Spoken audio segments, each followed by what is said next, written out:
Hijaunya lembah, hijaunya lereng pegunungan. Seri 5 Pelangi di Langit Singasari. Cerita, Esa Mintarja.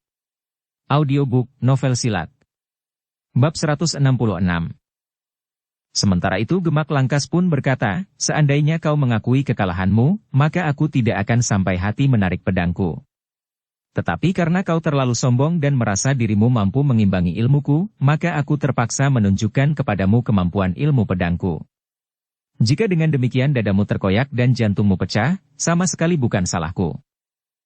Mahisa Pukat masih belum menjawab. Ia masih saja berdiri tegak di tempatnya. Sementara itu, orang-orang yang menyaksikan perang tanding itu menjadi tegang. Ayah, saudara seperguruan dan guru Gemak Langkas pun menjadi tegang pula. Mereka yakin bahwa pedang Gemak Langkas merupakan pedang yang jarang ada duanya. Gurunya telah memberikan pedang itu kepada Gemak Langkas. Namun dengan ditukar dengan emas dan permata, tentu saja yang sangat mahal. Ketika Gemak Langkas kemudian menggerakkan pedangnya, maka cahaya bulan yang memantul pada daun pedang itu nampak berkilat membuat mereka yang menyaksikan menjadi berdebar-debar. Bukankah kau tidak tergesa-gesa Gemak Langkas? Terdengar suara saudara seperguruan Gemak Langkas yang disebut pamannya itu. Kau sempat menunjukkan ilmu pedangmu kepada lawanmu. Ya, jawab Gemak Langkas, aku tidak tergesa-gesa. Jika luka anak itu menjadi arang keranjang, maka itu sama sekali bukan salahku. Mahisa Pukat bergeser maju sambil berkata, sejak semula kau masih saja bicara bahwa jika terjadi sesuatu itu bukan salahmu. Baiklah, apapun yang terjadi kau tidak bersalah karena terjadi dalam perang tanding. Jika kau mati pun kau juga tidak bersalah, karena hal itu terjadi karena kebodohanmu. Setan kau, geram Gemak Langkas, tarik pedangmu. Mahisa Pukat termangu-mangu sejenak. Dipandanginya lawannya, kemudian orang-orang yang datang bersamanya. Namun sejenak kemudian maka ia pun telah menarik pedangnya pula. Orang-orang yang berdiri di seputar arena itu terkejut. Mereka menganggap bahwa pedang Gemak Langkas adalah pedang yang paling baik yang pernah mereka lihat. Bahkan mereka mengira bahwa lawan Gemak Langkas itu akan kehilangan keberanian melihat wujud pedang yang terbuat dari baja putih itu, apalagi jika pedang itu digerakkan di bawah sinar cahaya bulan. Namun ketika mereka melihat daun pedang Mahisa Pukat, maka jantung mereka pun berdegup keras. Pedang Mahisa Pukat yang ditimpa cahaya bulan itu nampak bukan saja memantulkan sinar bulan yang kekuning-kuningan. Tetapi bahkan pedang itu bagaikan menyala dengan cahaya yang kehijau-hijauan. Dari iblis mana ia mendapat senjata itu, geram guru Gemak Langkas. Pernyataan itu membuat ayah Gemak Langkas dan saudara seperguruannya menjadi semakin berdebar-debar. Dengan demikian maka mereka seakan-akan mendengar desah kecemasan guru Gemak Langkas yang dianggap memiliki ilmu yang sangat tinggi itu. Gemak Langkas sendiri tercenung untuk beberapa saat.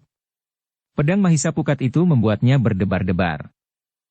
Namun Gemak Langkas itu pun kemudian telah membesarkan hatinya sendiri. Katanya di dalam hati, betapapun tinggi nilai sepucuk senjata, namun orang yang memegangnya jugalah yang menentukan. Karena itulah, maka Gemak Langkas itu mulai menggerakkan pedangnya. Baja putih itu memang berkilat-kilat. Tetapi sekedar memantulkan sinar bulan. Daun pedang itu sendiri tidak bercahaya sama sekali. Namun sejenak kemudian, kedua orang anak muda itu telah mulai memutar perang mereka masing-masing. Gemak Langkas yang merasa memiliki ilmu pedang yang sangat tinggi, segera mulai menggapai lawannya dengan ujung pedangnya. Tetapi Mahisa Pukat bergeser menyamping sambil merundukkan pedangnya pula. Namun sejenak kemudian, maka kedua ujung senjata itu mulai bersentuhan. Semakin lama, putaran pedang itu pun menjadi semakin cepat. Gemak Langkas yang merasa memiliki ilmu pedang itu pun berusaha untuk segera menembus pertahanan lawannya. Ia tidak ingin menunda-nunda setiap kesempatan, karena ia mulai merasa bahwa ia tidak akan dapat mempermainkan lawannya itu. Namun pertahanan Mahisa Pukat memang terlalu rapat. Setiap kali Gemak Langkas melihat kesempatan dan mencoba mempergunakannya, ternyata pedangnya selalu membentur pedang Mahisa Pukat yang bercahaya kehijau-hijauan itu. Keringat pun mulai membasahi telapak tangan Gemak Langkas. Namun dengan demikian, maka darahnya pun menjadi semakin panas. Dengan demikian maka pertempuran semakin lama menjadi semakin cepat pula. Gemak Langkas semakin meningkatkan kemampuannya. Berbeda dengan sebelumnya, bahwa ia ingin menunjukkan kelebihannya atas lawannya dan mengalahkannya perlahan-lahan, maka ia justru berusaha untuk secepatnya menundukkan Mahisapukat. Bahkan semakin sulit ia berusaha mengenainya, maka Gemak Langkas pun tidak lagi berpikir panjang. Dihentakkannya segenap ilmunya dan satu-satunya keinginannya kemudian adalah membunuh Mahisapukat. Tetapi Mahisapukat bukan seorang yang lebih lemah kemampuannya daripada Gemak Langkas. Karena itu, maka meskipun Gemak Langkas sudah sampai ke puncak kemampuannya, namun ternyata bahwa ia tidak dapat memaksa Mahisapukat untuk menyerah. Bahkan semakin lama justru Mahisapukatlah yang lebih banyak menguasai arena. Ketika dengan garangnya Gemak Langkas meloncat menyerang sambil menjulurkan pedangnya menusuk lewat celah-celah pertahanan Mahisapukat, ternyata Gemak Langkas itu salah hitung. Mahisapukat sama sekali tidak sedang lengah sehingga pertahanannya menjadi lemah. Demikian serangan itu datang, maka Mahisapukat pun dengan cepat menggeliat. Dengan tangkas pula Mahisapukat menangkis serangan itu dengan sentuhan menyamping. Gemak Langkas justru terkejut karenanya. Ia tidak mengira bahwa Mahisapukat itu masih mempunyai kesempatan untuk menghindar dan justru menyentuh senjatanya. Hampir saja senjatanya justru terlepas. Untunglah, Gemak Langkas sempat meloncat mengambil jarak. Namun Mahisapukatlah yang kemudian justru memburunya. Pedangnya yang terjulur bagaikan mampu melihat kemana Gemak Langkas itu mengelak. Gemak Langkas mengumpat kasar ketika sebuah goresan telah menyentuh menggores lengannya. Memang tidak terlalu dalam. Tetapi dari goresan senjata Mahisapukat itu, darah telah mulai mengalir. Para saksi yang dibawa oleh Gemak Langkas memang menjadi semakin tegang. Saudara seperguruannya dan apalagi guru dan ayahnya, menjadi cemas melihat pertempuran itu. Sebagai seorang yang berilmu, ternyata gurunya melihat kelebihan Mahisapukat atas muridnya itu. Ketika muridnya telah sampai ke puncak kemampuannya, ternyata bahwa lawannya masih mampu meningkatkan lebih tinggi lagi. Dengan demikian maka guru Gemak Langkas itu pun menjadi gelisah.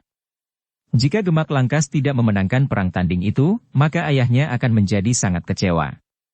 Ia sudah banyak sekali mengeluarkan uang untuk kepentingan anaknya berguru. Tetapi yang akan terjadi memang demikian.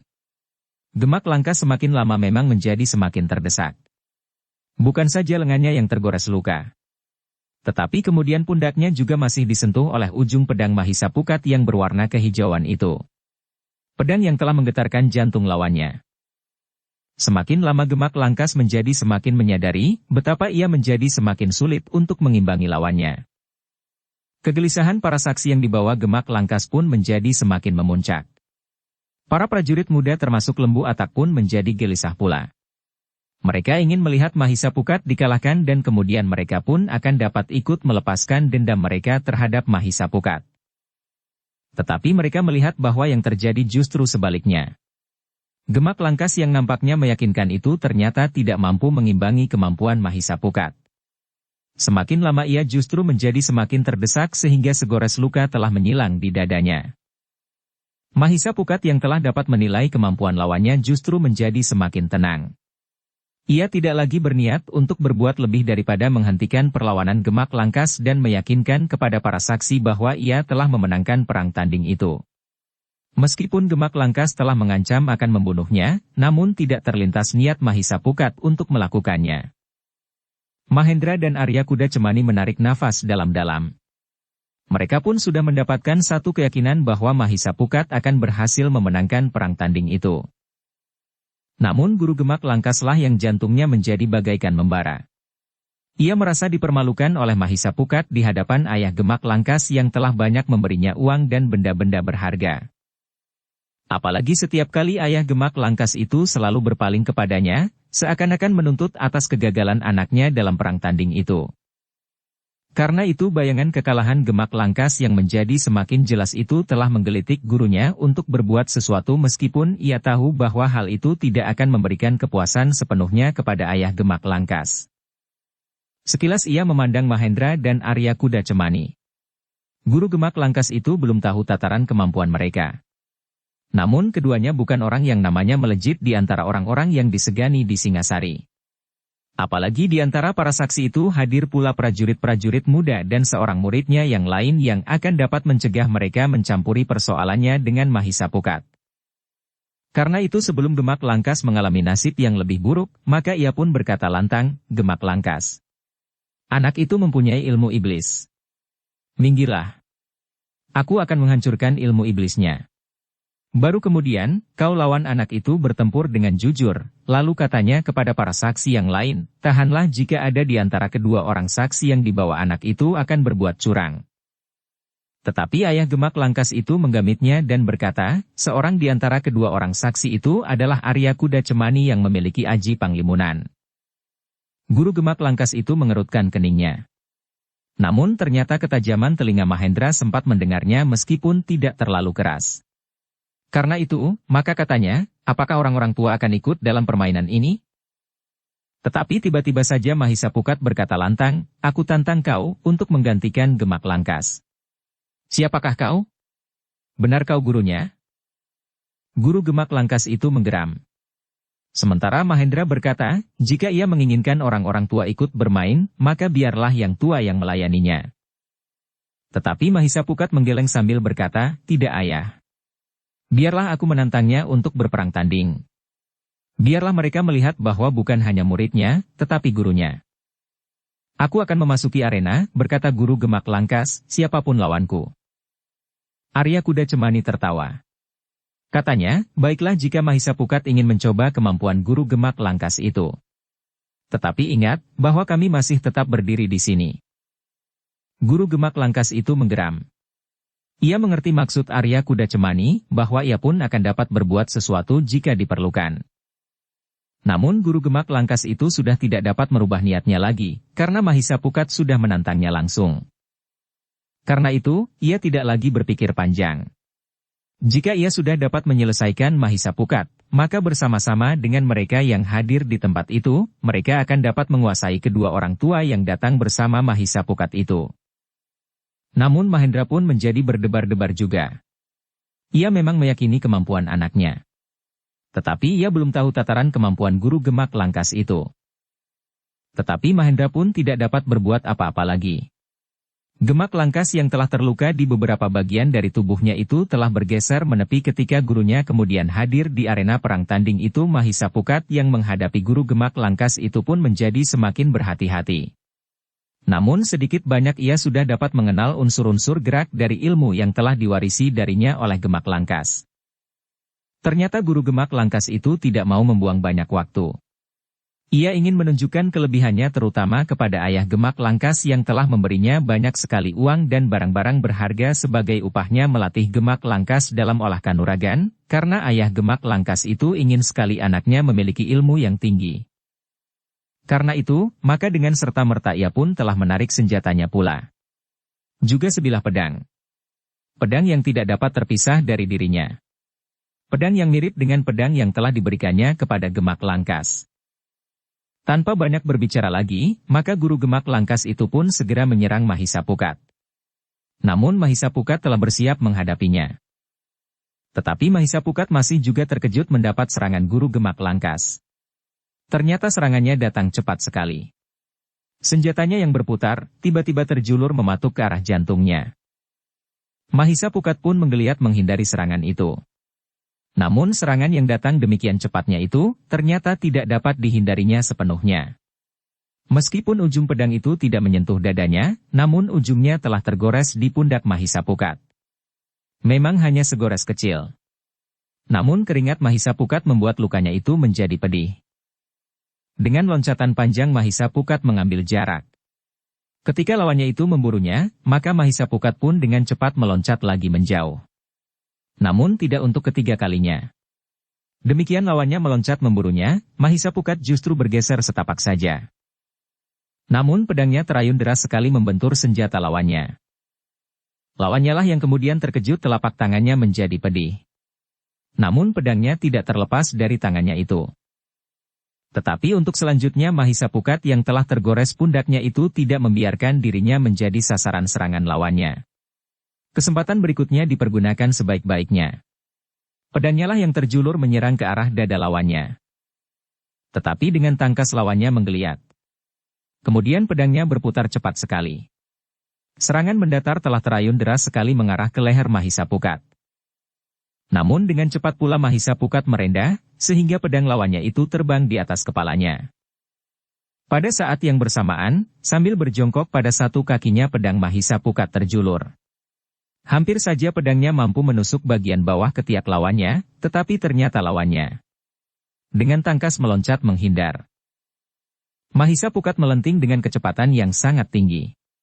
Pedangnya menyambar dengan derasnya menggapai tubuh lawannya, sehingga guru gemak langkas itu terpaksa meloncat mundur selangkah. Ketika Mahisa Pukat meloncat lagi sambil menjulurkan pedangnya, maka lawannya telah menangkisnya dengan pukulan menyamping yang keras sekali. Tetapi sekali lagi lawannya terkejut. Ternyata tenaga Mahisa Pukat telah meningkat dengan cepatnya. Sekali lagi terasa tangannya menjadi pedih. Namun guru gemak langkas itu pun meningkatkan ilmunya pula. Sehingga dengan demikian maka pertempuran itu pun semakin lama menjadi semakin cepat dan semakin keras. Benturan tenaga yang semakin besar serta ayunan pedang yang menimbulkan desir angin yang semakin kuat. Mahisa Pukat mulai memperhatikan desir angin yang timbul oleh ayunan pedang lawannya. Rasa-rasanya angin yang menyambarnya berbareng dengan sambaran daun pedang lawannya menjadi tidak wajar lagi. Angin itu terasa terlalu keras dan kuat. Bahkan seakan-akan mengandung duri-duri tajam yang menusuk kulitnya, sehingga terasa kulitnya menjadi pedih. Orang ini tentu sudah mulai merambah ke ilmu simpanannya yang tinggi, berkata Mahisa Pukat di dalam hatinya. Dengan demikian, maka Mahisa Pukat pun semakin berhati-hati. Ia pun mulai perlahan-lahan meningkatkan kemampuannya pula. Karena itulah, maka sentuhan-sentuhan senjata mereka telah semakin mendebarkan orang-orang yang menjadi saksi dalam perang tanding itu. Bunga api yang berhamburan membuat jantung mereka berdebaran. Namun ternyata bahwa guru gemak langkas itu tidak dapat segera menguasai lawannya. Mahisa Pukat yang masih sangat muda itu semakin lama seakan-akan menjadi semakin garang. Meskipun ayunan pedang lawannya seakan-akan telah menghamburkan duri-duri lembut yang tinggi, masih mampu mengatasi rasa sakit dan pedih yang timbul oleh sambaran angin pedang lawannya. Kemampuan Mahisa Pukat untuk tetap bertahan itu telah membuat lawannya mulai gelisah. Namun guru gemak langkas masih belum tuntas. Ilmunya masih mampu berkembang dan meningkat. Karena itu, angin yang menyapu tubuh Mahisa Pukat karena ayunan pedang lawannya itu menjadi semakin meningkat pula. Duri-duri yang tajam itu rasa-rasanya menjadi semakin banyak dan semakin dalam menusuk kulitnya. Dengan demikian maka Mahisa Pukat pun semakin lama menjadi semakin sulit untuk mengatasi serangan lawannya yang semakin meningkat itu. Karena itu, maka Mahisa Pukat seakan-akan telah terdesak. Beberapa kali ia berusaha menghindari serangan lawannya. Bukan saja sabetan pedangnya, tetapi juga desah anginnya. Sekali-sekali Mahisa Pukat berusaha untuk menghentakkan ilmu pedangnya. Selangkah dua langkah lawannya memang terdesak mundur. Namun, demikian pedangnya berputar, maka angin pun berputar pula. Ujung-ujung duri itu rasa-rasanya telah berhamburan menusuk kulitnya. Mahendra dan Arya Kuda Cemani memang menjadi tegang. Tetapi mereka mengerti bahwa Mahisa Pukat masih belum mengembangkan memanjat ke ilmu-ilmu andalannya. Mahisa Pukat memang masih berusaha untuk mengatasi ilmu lawannya dengan ilmu pedangnya. Namun ternyata Mahisa Pukat tidak mampu melakukannya. Guru gemak langkas memang memiliki ilmu yang cukup tinggi jika hanya dilawan dengan ilmu pedang. Setelah beberapa kali Mahisa Pukat terdesak, maka ia mulai tidak sabar lagi. Apalagi ketika ia mendengar prajurit-prajurit muda yang mendendamnya itu berteriak-teriak dan bahkan bersorak setiap kali Mahisa Pukat terdesak dan berdesah menahan pedih yang menusuk-nusuk kulitnya. Kemarahan Mahisa Pukat memang tidak terkendali lagi. Meskipun demikian ia tidak dengan serta-merta ingin menghancurkan lawannya. Ia masih mempunyai beberapa pertimbangan, sehingga Mahisa Pukat itu berniat untuk membuat lawannya tidak berdaya tanpa membunuhnya. Karena itu, maka Mahisa Pukat itu pun telah mengeterapkan ilmunya yang dapat menghisap ilmu dan kekuatan lawannya untuk sementara. Ilmu itu memang tidak segera nampak dengan serta-merta. Karena itu, setelah Mahisa Pukat mengeterapkan ilmunya, lawannya masih belum merasakan akibatnya. Guru gemak langkas itu masih saja menyerang dengan garangnya, sehingga Mahisa Pukat masih harus mengerahkan daya tahannya mengatasi merasa pedih yang seakan-akan menusuk-nusuk kulitnya. Namun Mahisa Pukat sudah mulai berusaha untuk tidak selalu menghindari serangan lawannya, tetapi sekali-sekali ia telah menangkis dan membenturkan pedangnya. Bagaimanapun juga guru gemak langkas itu harus mengakui betapa tinggi kekuatan Mahisa Pukat. Namun setiap kali Mahisa Pukat memang masih harus menyeringai menahan pedih yang menyengat kulitnya. Dalam beberapa saat kemudian, Guru Gemak Langkas masih sempat mendesak Mahisa Pukat. Sambaran angin ayunan pedangnya masih terasa pedih di kulit Mahisa Pukat. Tetapi Mahisa Pukat masih mampu mengatasinya dengan ketahanan tubuhnya. Bahkan Mahisa Pukat justru berusaha untuk setiap kali membenturkan senjatanya betapapun ia harus berdesah menahan tusukan getaran udara ilmu Guru Gemak Langkas yang semakin tajam itu. Untuk beberapa saat Guru Gemak Langkas masih sempat tersenyum dan berkata, "Aku terpaksa melakukannya, anak muda. Kau memang keras kepala. Aku harus mengusir ilmu iblis yang ada di dalam dirimu sebelum muridku akan menyelesaikan perang tanding ini. Kau memang tidak mempunyai pilihan lain. Dalam keadaan yang paling sulit, maka pedangku akan membelah dadamu, sehingga iblis yang tersembunyi di dalam dirimu akan meloncat keluar. Dan kau akan menjadi tidak berdaya sama sekali." Mahisa Pukat tidak menjawab. Tetapi ia sadar bahwa ilmu lawannya memang sangat berbahaya baginya. Sentuhan getaran udara karena ayunan pedang itu telah membuat kulit dagingnya terasa pedih. Apalagi jika pedang itu menyentuh tubuhnya lagi. Keringat yang membasahi seluruh wajah kulit Mahisa Pukat memang membuat lukanya semakin pedih. Namun dalam pada itu, maka Mahisa Pukat pun telah meningkatkan ilmunya pula. Selapis demi selapis, Mahisa Pukat telah menghisap kekuatan dan kemampuan lawannya pada setiap sentuhan senjata yang terjadi dalam pertempuran itu. Karena itu, maka betapapun terasa tangannya menjadi pedih oleh getaran udara yang timbul oleh ayunan pedang lawannya, namun Mahisa Pukat masih selalu berusaha menangkis setiap serangan demi serangan. Orang-orang yang menyaksikan pertempuran itu memang menjadi semakin tegang. Para prajurit muda dan Gemak Langkas yang sudah terluka itu sempat bersorak setiap kali Mahisa Pukat harus berloncatan mundur. Tetapi untuk membuat benturan-benturan senjata semakin sering terjadi, maka Mahisa Pukat tidak saja menangkis setiap serangan. Tetapi ia pun menjadi semakin sering menyerang. Serangan yang nampaknya memang tidak berbahaya karena setiap kali Guru Gemak Langkas itu dapat menangkisnya. Namun yang tidak wajar mulai terasa pada Guru Gemak Langkas. Ternyata sebelum ia mampu mengoyak dada anak muda itu, tenaganya mulai menjadi susut. Mula-mula Guru Gemak Langkas itu tidak segera menyadari. Ia memang telah mengerahkan segenap tenaga dan kemampuannya untuk dengan cepat menguasai lawannya sehingga ia mengira bahwa karena itu tenaganya mulai susut. Tetapi beberapa saat kemudian, terasa bahwa susutnya tenaga dan kemampuannya itu melaju terlalu cepat. Sendi-sendi tangan dan kakinya, bahkan punggungnya terasa seakan-akan mulai dibebani dengan batu yang semakin lama menjadi semakin berat. Karena itulah, maka dalam kegelisahannya, Guru Gemak Langkas itu telah menghentakkan sisa tenaga dan kemampuannya. Ia ingin semakin cepat menyelesaikan lawannya yang ternyata cukup garang itu. Hentakan itu memang mengejutkan Mahisa Pukat. Beberapa langkah ia meloncat surut. Bahkan ujung senjata lawannya itu telah mampu menyentuh kulit di lambungnya. Perasaan sakit, pedih dan panas memang terasa menggigit lukanya itu. Jauh lebih pedih, sakit dan bahkan lebih panas dari tusukan getaran-getaran udara yang timbul karena ayunan pedang itu. Hampir saja Mahisa Pukat kehilangan kendali akalnya.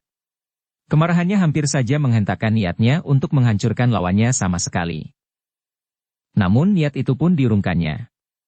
Ia sudah melihat usahanya mulai berhasil. Tenaga dan kemampuan lawannya telah menjadi susut, meskipun ia masih mampu mengejutkannya dengan hentakan sisa tenaganya. Karena itu, maka Mahisa Pukat tidak lagi melepaskan ilmunya yang lain. Ia hanya meningkatkan ilmu yang sudah diterapkannya itu. Sehingga dengan demikian, maka hisapan tenaga dan kemampuan lawannya itu pun berlangsung semakin cepat. Guru Gemak Langkas masih mendengar prajurit-prajurit muda itu bersorak ketika ia berhasil melukai lambung Mahisa Pukat. Namun setelah itu, maka keringat dingin pun mengalir di seluruh tubuhnya. Ia merasa bahwa tenaganya menjadi semakin cepat susut bahkan pedangnya pun rasa-rasanya menjadi semakin berat. Apa yang telah terjadi? Pertanyaan itu semakin mengguncang jantungnya. Baru kemudian ia menyadari bahwa ia telah terperosok ke dalam putaran ilmu yang sangat mendebarkan.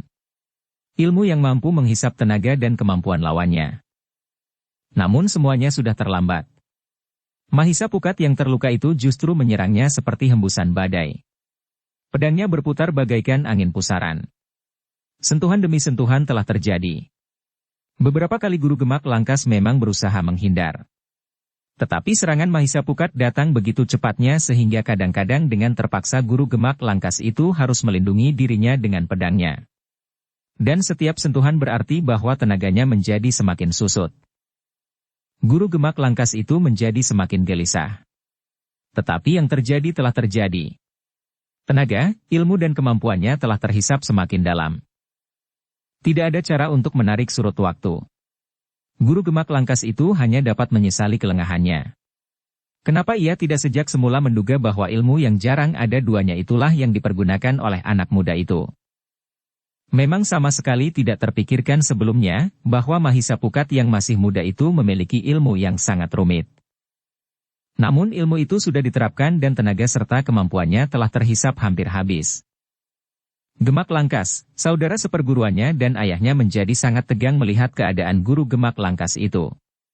Bahkan Lembu Atak dan kawan-kawannya pun menjadi sangat cemas. Pada saat-saat terakhir mereka melihat Guru Gemak Langkas itu tidak berdaya sama sekali. Ia tidak lagi mampu menyerang apalagi dengan kecepatan yang sangat tinggi. Rasa-rasanya Guru Gemak Langkas itu tidak lagi kuat mengangkat pedangnya sendiri. Dalam pada itu, saudara seperguruan Gemak Langkas yang tidak mengerti apa yang telah terjadi, telah meloncat memasuki gelanggang sambil bertanya, "Guru, apa yang terjadi?" "Jangan," berkata gurunya yang bahkan berjalan pun menjadi tertatih-tatih. Ternyata ia memiliki ilmu yang sangat tinggi. "Tetapi guru sama sekali tidak terluka," berkata muridnya yang tidak mengerti itu. "Anak itu tidak melakukannya. Jika ia mau, ia dapat membunuhku sekarang," jawab gurunya. "Kenapa hal itu dapat terjadi?" bertanya muridnya itu. Guru Gemak Langkas itu tidak menjawab. Namun ia masih berusaha untuk berdiri tegak sambil bertanya kepada Mahisa Pukat. "Apakah kau akan mengakhiri perang tanding ini dengan membunuhku? Bukankah kau berkata sendiri, bahwa jika aku mau, aku sudah dapat membunuhmu sekarang?" Justru Mahisa Pukatlah yang ganti bertanya. Guru Gemak Langkas itu menarik nafas panjang. Katanya, "Baiklah, aku mengakui kemenanganmu. Aku kalah dalam perang tanding ini.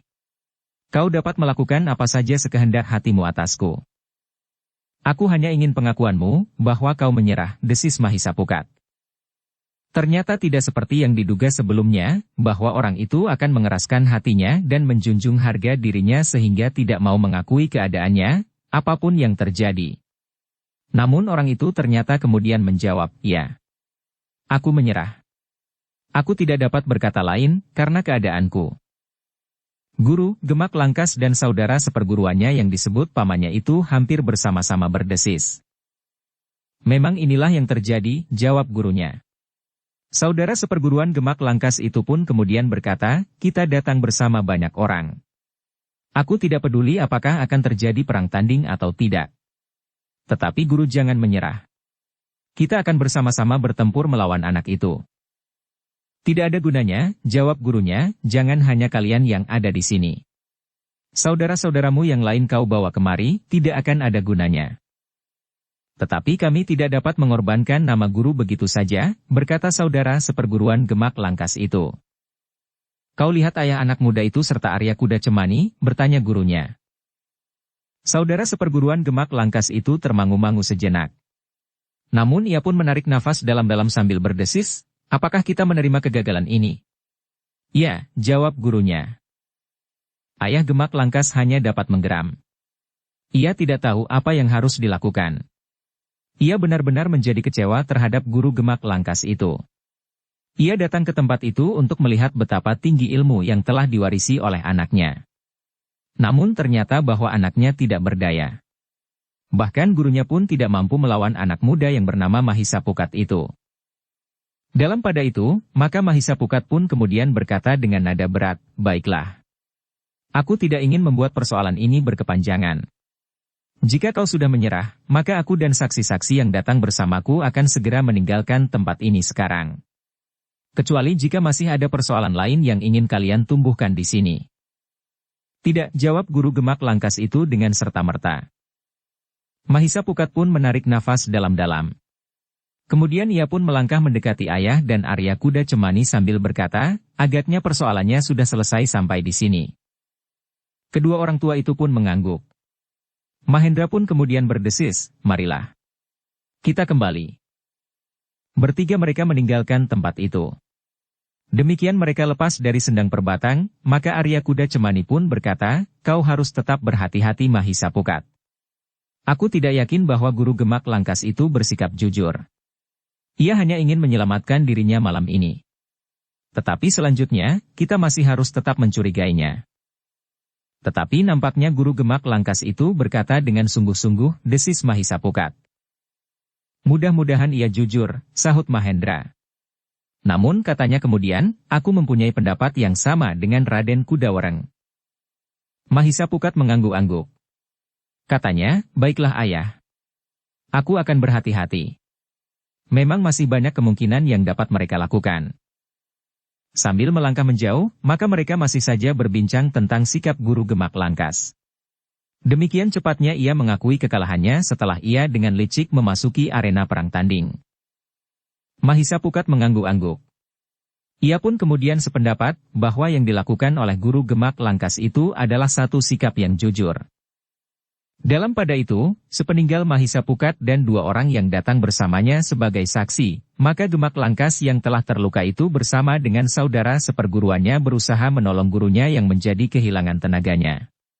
Ayah Gemak Langkas justru berkata dengan nada kurang senang, jadi inikah puncak ilmu yang dimiliki oleh anakku setelah aku menyerahkannya kepada seorang guru yang aku anggap mumpuni dengan biaya yang tidak sedikit.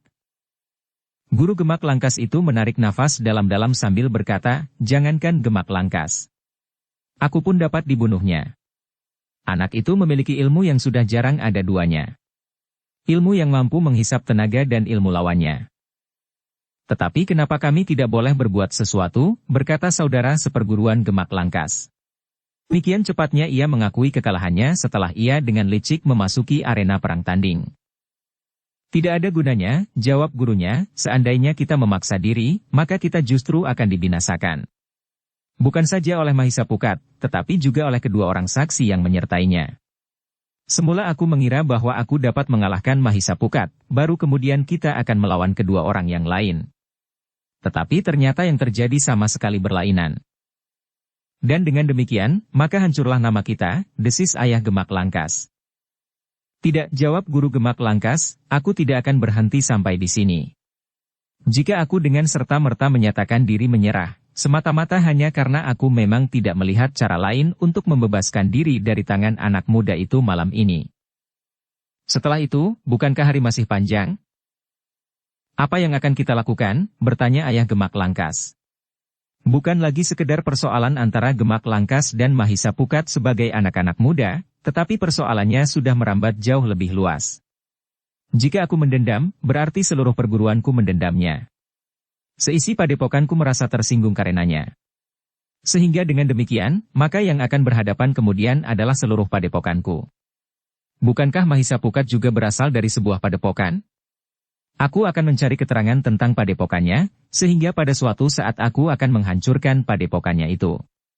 Meskipun barangkali kita tidak segera dan langsung mengalahkan Mahisa Pukat, tetapi kehancuran padepokannya akan dapat membuat hatinya menjadi lebih sakit daripada sekedar kehilangan seorang gadis. Ayah Gemak Langkas hanya mengangguk-angguk saja. Namun kemudian ia berkata, aku ingin melihat anak itu menderita karenanya. Aku sependapat dengan rencana untuk menghancurkan padepokannya itu. Dengan demikian, maka orang-orang yang hadir di Tanggul Sendang Perbatang itu pun segera bersiap-siap untuk meninggalkan tempat itu. Lembu Atap mengumpat tidak habis-habisnya.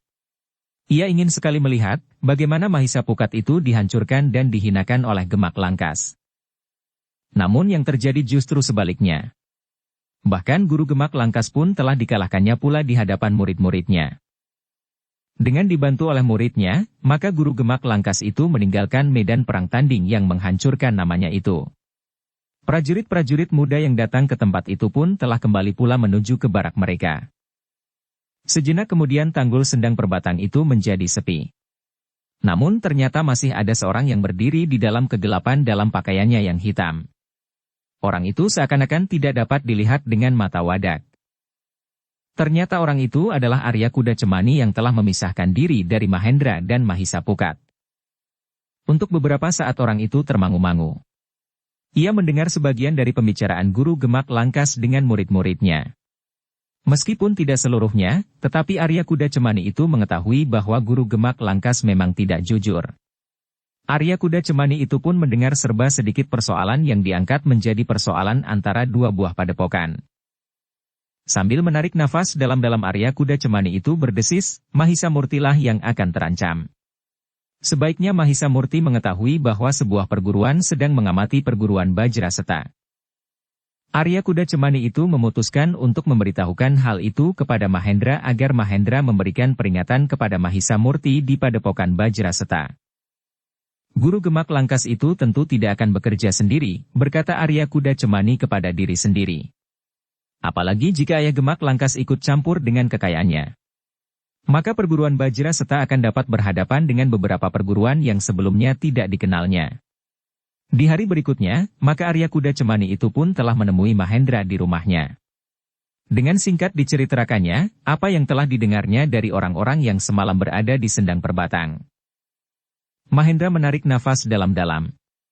Katanya, ternyata persoalannya menjadi berkepanjangan. Kita tidak dapat menyalahkan anak-anak atau kita sendiri. Tetapi kita memang tidak dapat membiarkan sikap mereka, karena sikap itu dapat membahayakan anak-anak. Baiklah, berkata Mahendra, biarlah aku minta bantuan 2-3 orang prajurit untuk pergi ke padepokan Bajraseta. Agaknya aku tidak dapat minta agar Mahisa Pukat pergi ke padepokan. Ia tentu tidak ingin disebut melarikan diri. Arya Kuda Cemani tersenyum. Ia tahu alasan Mahendra yang sebenarnya. Bukan karena tidak ingin disebut melarikan diri. Tetapi Mahisa Pukat tentu masih segan meninggalkan kota raja. Agaknya ia pun merasa tidak dapat meninggalkan Sasi yang ternyata mendapat banyak perhatian dari anak-anak muda meskipun Sasi termasuk seorang gadis yang jarang keluar dari regol halaman rumahnya. Setelah Gemak Langkas, mungkin Lembu Atak akan menjerat orang lain lagi untuk kepentingan yang sama. Demikianlah. Maka Mahendra telah minta tolong 3 orang prajurit yang telah mendapat izin dari pimpinannya. 3 orang prajurit yang pernah bersama-sama ke padepokan Bajraseta dengan Mahisa Murti ketika Mahisa Murti meninggalkan kota raja tanpa Mahisa Pukat. Kedatangan ketiga orang prajurit itu di padepokan Bajraseta memang mengejutkan Mahisa Murti. Namun ketiga orang prajurit itu pagi-pagi telah meyakinkan bahwa tidak terjadi sesuatu yang gawat di kota raja. Hanya sebuah permainan kecil, berkata salah seorang dari antara para prajurit itu. Permainan apa? Namun Mahisa Murti memang segera ingin tahu berita apa yang mereka bawa. Yang tertua di antara ketiga orang prajurit itu pun kemudian berkata, ada satu peristiwa kecil yang menyangkut padepokan Bajraseta ini. Peristiwa apa? Desak Mahisa Murti. Dengan singkat prajurit itu pun menceritakan apa yang telah terjadi sesuai dengan pesan Mahendra. Meskipun ia tidak dapat memerinci peristiwa itu sampai persoalan yang sekecil-kecilnya, namun Mahisa Murti cukup tanggap atas persoalan yang harus dihadapi oleh padepokan Bajraseta itu. Sambil mengangguk-angguk Mahisa Murti berkata, jadi asap dari api yang menyala di kota raja itu akan sampai ke padepokan ini. Satu kemungkinan, jawab prajurit itu, karena itu aku datang untuk membawa pesan agar seisi padepokan ini menjadi berhati-hati. Mahisa Murti tersenyum. Katanya, terima kasih atas peringatan ini. Tanpa peringatan ini, kami akan terkejut karenanya jika benar-benar terjadi sesuatu. Mudah-mudahan memang tidak terjadi sesuatu, berkata prajurit itu. Mahisa Murti mengangguk-angguk. Katanya, bagaimanapun juga Mahisa Pukat dan padepokan ini masih juga satu. Karena itu, maka sentuhan persoalan yang dihadapinya akan menyentuh padepokan ini pula.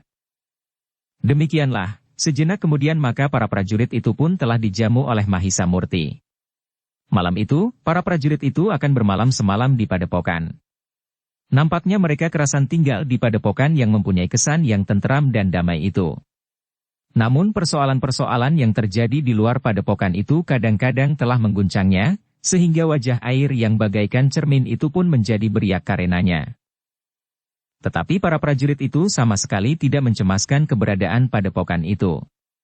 Rasa-rasanya padepokan Bajraseta adalah satu barak prajurit yang kokoh kuat. Bahkan para penghuni padepokan ini memiliki kelebihan dari para prajurit, karena para cantrik itu memiliki pengetahuan dan keterampilan pula dalam tugas-tugas yang lain selain tugas-tugas keprajuritan. Mereka memiliki pengetahuan tentang bercocok tanam. Mereka memiliki pengetahuan untuk berternak. Menjadi pandai besi yang baik terutama yang telah memiliki kemampuan tinggi dalam pembuatan senjata dengan bahan-bahan khusus. Bahkan ada di antara mereka yang mempelajari ilmu perbintangan dan kesusastraan. Bukan saja para penghuni padepokan itu, tetapi juga anak-anak muda di padukuhan-padukuhan di sekitar padepokan itu. Mereka ternyata juga mendapat kesempatan untuk mempelajari olah kanuragan dan ilmu keprajuritan. Dengan demikian maka padepokan Bajraseta adalah sebuah padepokan yang memiliki ketahanan yang sangat tinggi. Bahkan mirip dengan sebuah lingkungan raksasa yang saling dapat memanfaatkan antara padepokan Bajraseta dan lingkungan sekitarnya. Dalam pada itu, sebenarnya lah bahwa Guru Gemak Langkas tidak tinggal diam. Ia tidak mau mendapat penghinaan yang sangat menekan perasaannya itu di hadapan banyak pihak.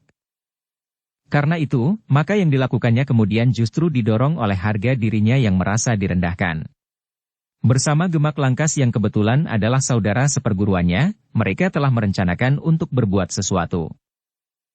Dendam Gemak Langkas ternyata telah berkembang menjadi dendam sebuah padepokan.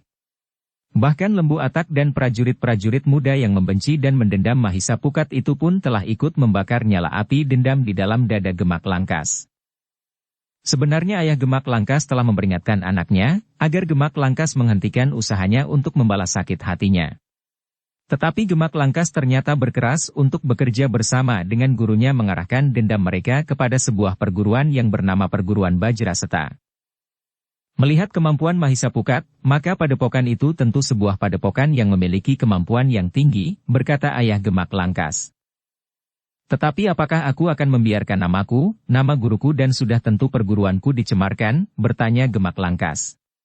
Lalu katanya pula, lebih dari itu, persoalan yang paling menyakitkan adalah bahwa Mahisa Pukat yang sombong itu merasa telah memenangkan persoalan yang berhubungan dengan Sasi. Tetapi pertanyaan ayahnya sangat mengejutkannya, apakah itu satu sikap sombong? Bukankah ia memang telah mengalahkan kau dan bahkan gurumu dalam perang tanding? Beruntunglah kau dan gurumu, bahwa anak itu tidak membunuhmu dan tidak pula membunuh gurumu meskipun ia dapat melakukannya. Wajah Gemak Langkas menjadi merah. Namun kemudian ia menjawab, ayah. Aku tidak lagi memikirkan alasan-alasan. Aku hanya ingin mencari satu kepuasan. Jika aku dapat menghancurkan Mahisa Pukat meskipun bukan wadaknya, aku akan merasa mendapat kepuasan. Jika padepokan Bajraseta dihancurkan, maka Mahisa Pukat akan menjadi sakit hati. Aku senang melihat hatinya pecah sebagaimana padepokannya. Dan ia akan membalas dendam pula. Kau akan menjadi sasaran dendamnya, berkata ayahnya. Jika kami dapat menghancurkan padepokannya, apa artinya Mahisa Pukat itu bagi kekuatan kami? Kami justru akan memancingnya dan membinasakannya. Ayah Gemak Langkas menarik nafas dalam-dalam. Agaknya ia tidak lagi dapat menahan niat anaknya itu. Karena itu, maka jalan satu-satunya untuk menyelamatkannya adalah justru membantunya, sehingga ia akan mendapat dukungan kekuatan yang meyakinkan. Tanpa keyakinan itu, maka akibatnya hanya akan semakin parah bagi anaknya. Karena itu, maka ayah Gemak Langkas yang kaya raya itu, memang harus mengalah kepada keinginan anaknya. Namun ia masih memberinya peringatan, Gemak Langkas. Ingat, bahwa langkah yang akan kau ambil itu mempunyai akibat yang jauh. Jika kau ingin membenturkan padepokanmu dengan padepokan Bajraseta, maka harus sudah diperhitungkan, bahwa akan jatuh korban. Maksudku bukan sekedar orang-orang padepokanmu dan padepokan Bajraseta akan ada yang terluka dan menitikkan darah. Tetapi ada di antara mereka yang akan mati terbunuh di peperangan. Tidak hanya satu atau dua. Tetapi mungkin 10 atau 20 orang dari padepokanmu dan sejumlah itu pula dari padepokan Bajraseta. Apalagi jika kalian telah benar-benar menjadi mabuk karena bau darah. Maka kalian akan kehilangan kendali diri. Kematian akan menjadi semakin bertambah dan bahkan mungkin salah satu pihak akan dapat tumpas karenanya. Gemak Langkas memang mendengarkan pesan ayahnya yang terakhir itu. Bahkan ia sudah mulai memikirkannya. Persoalannya dengan Mahisa Pukat dalam hubungannya dengan Sasi, akan dapat menimbulkan kematian para cantrik dari dua padepokan. Mereka sama sekali tidak mengerti persoalan sebenarnya yang telah membakar permusuhan antara kedua padepokan itu. Tetapi ketika ia bertemu dengan gurunya, maka persoalannya menjadi lain. Ternyata gurunya telah membakar hatinya pula, agar ia meneruskan niatnya untuk menghancurkan padepokan Bajraseta. Apakah kita akan membiarkan nama kita direndahkan? Para prajurit muda itu akan bercerita kepada setiap orang bahwa kita sama sekali tidak memiliki apapun juga yang dapat kita pergunakan untuk berbangga diri dengan perguruan kita, berkata Guru Gemak Langkas. Tetapi pertempuran antara dua padepokan akan membawa banyak kematian, berkata Gemak Langkas. Aku tahu. Tetapi apa artinya kematian dibandingkan dengan harga diri kita? Jika malam itu aku menyerah, bukan berarti bahwa aku takut mati. Seandainya aku tahu bahwa hatimu lemah, maka aku akan membiarkan diriku mati malam itu, berkata gurunya pula. Lalu katanya selanjutnya, tetapi aku masih hidup. Tenaga dan kemampuanku telah pulih kembali. Aku telah mengetahui pula kekuatan dan kelemahan orang-orang Bajraseta. Aku yakin bahwa hanya satu orang sajalah yang memiliki kemampuan ilmu yang dapat menghisap tenaga dan kemampuan lawannya. Orang itu adalah Mahisa Pukat yang kini berada di sini. Gemak Langkas memang menjadi ragu-ragu. Ia sadar bahwa gurunya ingin menebus kekalahannya dan bahkan saat-saat harga dirinya dihancurkan oleh Mahisa Pukat di hadapan orang banyak. Apalagi bukan hanya gurunya yang bertekad seperti itu. Saudara-saudara seperguruannya pun berniat untuk menegakkan nama dan wibawa gurunya di hadapan banyak orang. Dengan demikian maka para murid dan bahkan para cantrik dari sebuah padepokan sudah bertekad untuk membalas dendam. Rasa-rasanya memang tidak ada yang dapat mencegah. Ayah Gemak Langkas juga tidak. Bahkan guru Gemak Langkas itu pun pernah menemuinya dan berkata, seisi padepokan kami telah siap untuk menegakkan harga diri padepokan kami. Aku hanya ingin mengingatkan, jika persoalannya bersumber dari Gemak Langkas, aku minta dihentikan sampai sekian saja, sahut ayah Gemak Langkas.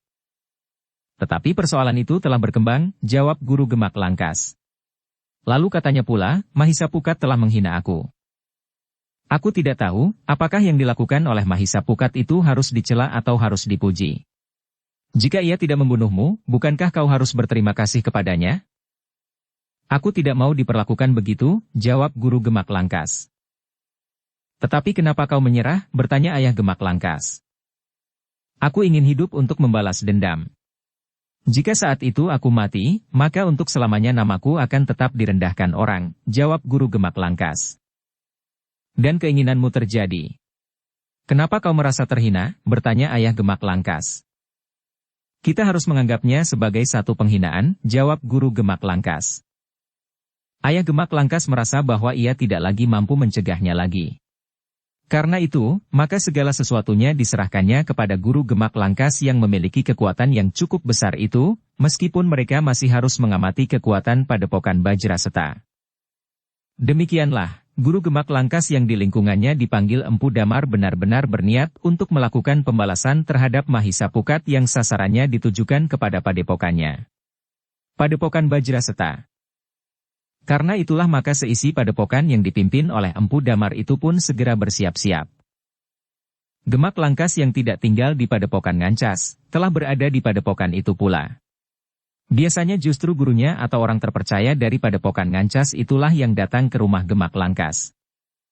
Tetapi di saat-saat yang dianggap genting oleh seisi padepokan itu, maka Gemak Langkas memang telah diminta untuk berada di padepokan Ngancas bersama-sama dengan murid-murid Empu Damar yang sudah tersebar. Di padepokan itu mereka mendapatkan latihan-latihan secara khusus dari Empu Damar sendiri. Sementara para cantrik yang jumlahnya cukup banyak itu pun telah ditempa pula oleh para murid tertua dari perguruan itu.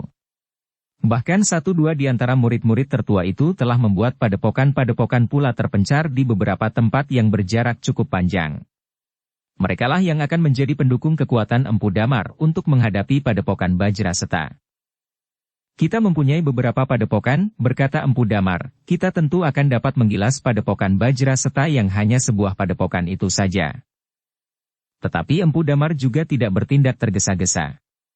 Ia telah memerintahkan 2 orang muridnya yang terbaik untuk mengetahui beberapa hal tentang keadaan padepokan Bajraseta. Letaknya, kekuatannya, lingkungannya dan jika mungkin tingkat kemampuan para cantriknya. Kita tidak boleh bertindak tanpa perhitungan agar kita tidak menambah kegagalan-kegagalan yang pernah kita alami, berkata guru Gemak Langkas itu. Dengan beberapa perintah dan pesan-pesan maka kedua orang murid Empu Damar yang dianggap terbaik telah berangkat menuju ke lingkungan di sekitar Padepokan Bajraseta. Tugas itu memang merupakan tugas yang sulit. Keduanya belum mengenal sasaran pengamatan mereka. Namun dengan penuh kepercayaan akan kemampuan diri, keduanya telah berangkat ke Padepokan Bajraseta. Namun Empu Damar telah berpesan, ingat. Mahisa Pukat mempunyai seorang saudara laki-laki bernama Mahisa Murti. Aku tidak tahu apakah Mahisa Murti juga memiliki kemampuan setingkat Mahisa Pukat. Namun seandainya demikian, kita tidak usah gentar menghadapinya. Kita sudah tahu kelemahannya, sehingga kita pun akan dapat mencari jalan untuk mengatasinya. Selain satu cara adalah, kita akan menghadapinya dalam kelompok-kelompok kecil. Kedua orang murid terbaik Empu Damar itu mengangguk. Mereka mengerti bahwa gurunya, Empu Damar tidak dapat memenangkan perang tanding melawan Mahisa Pukat sehingga justru telah membakar dendam di hatinya. Dengan demikian maka mereka pun sadar, bahwa mereka harus menjadi sangat berhati-hati, karena yang mereka hadapi adalah sebuah padepokan yang memiliki pemimpin dengan ilmu yang sangat tinggi. Tetapi tugas mereka hanyalah sekedar mengetahui apa yang ada di Padepokan Bajraseta itu, sehingga karena itu, maka keduanya masih belum perlu untuk membenturkan kemampuan mereka atas orang-orang Padepokan Bajraseta itu. Dengan bekal beberapa pesan dari gurunya, Empu Damar, maka kedua orang murid perguruan Ngancas itu telah berangkat ke Padepokan Bajraseta. Namun sementara itu, para prajurit yang telah datang menemui Mahisa Murti justru telah kembali ke Singasari. Sehingga dengan demikian maka Mahisa Murti pun telah mendapat keterangan tentang kemungkinan buruk yang dapat datang setiap saat menerpa Padepokan Bajraseta itu. Tetapi setelah beberapa lama Mahisa Murti berada di Padepokan Bajraseta, hatinya telah menjadi lebih tenang. Meskipun kadang-kadang masih terasa gejolak hatinya, namun Mahisa Murti telah mampu untuk menimbang dengan perasaan dan penalaran yang lebih bening. Keterangan yang diterima Mahisa Murti tentang dendam Gemak Langkas kepada Mahisa Pukat yang kemudian berkembang menjadi dendam Padepokan Ngancas terhadap Padepokan Bajraseta, telah mendorong Mahisa Murti untuk bersiap-siap. Meskipun Mahisa Murti merasa lebih senang jika tidak terjadi sesuatu, namun apabila serangan itu benar-benar datang, Padepokan Bajraseta tidak akan membiarkan dirinya dihancurkan. Karena itu, maka Mahisa Murti telah meningkatkan kewaspadaannya. Panggungan di dinding padepokan telah diperbaiki, sehingga pengamatan dapat dilakukan dengan lebih baik. Pintu gerbang padepokan pun telah diperiksa dengan teliti, agar pintu gerbang itu tidak mudah untuk dipecahkan. Selaratnya telah dibuat rangkap, sementara panggungan di sebelah menyebelahnya pun telah dipersiapkan pula untuk menghadapi kemungkinan yang paling buruk. Lebih dari itu, maka secara kewadagan dan kejiwaan, para cantrik pun telah dipersiapkan pula. Latihan-latihan pun ditingkatkan sementara persenjataan para cantrik itu langsung diperiksa oleh Mahisa Murti sendiri apakah cukup memadai.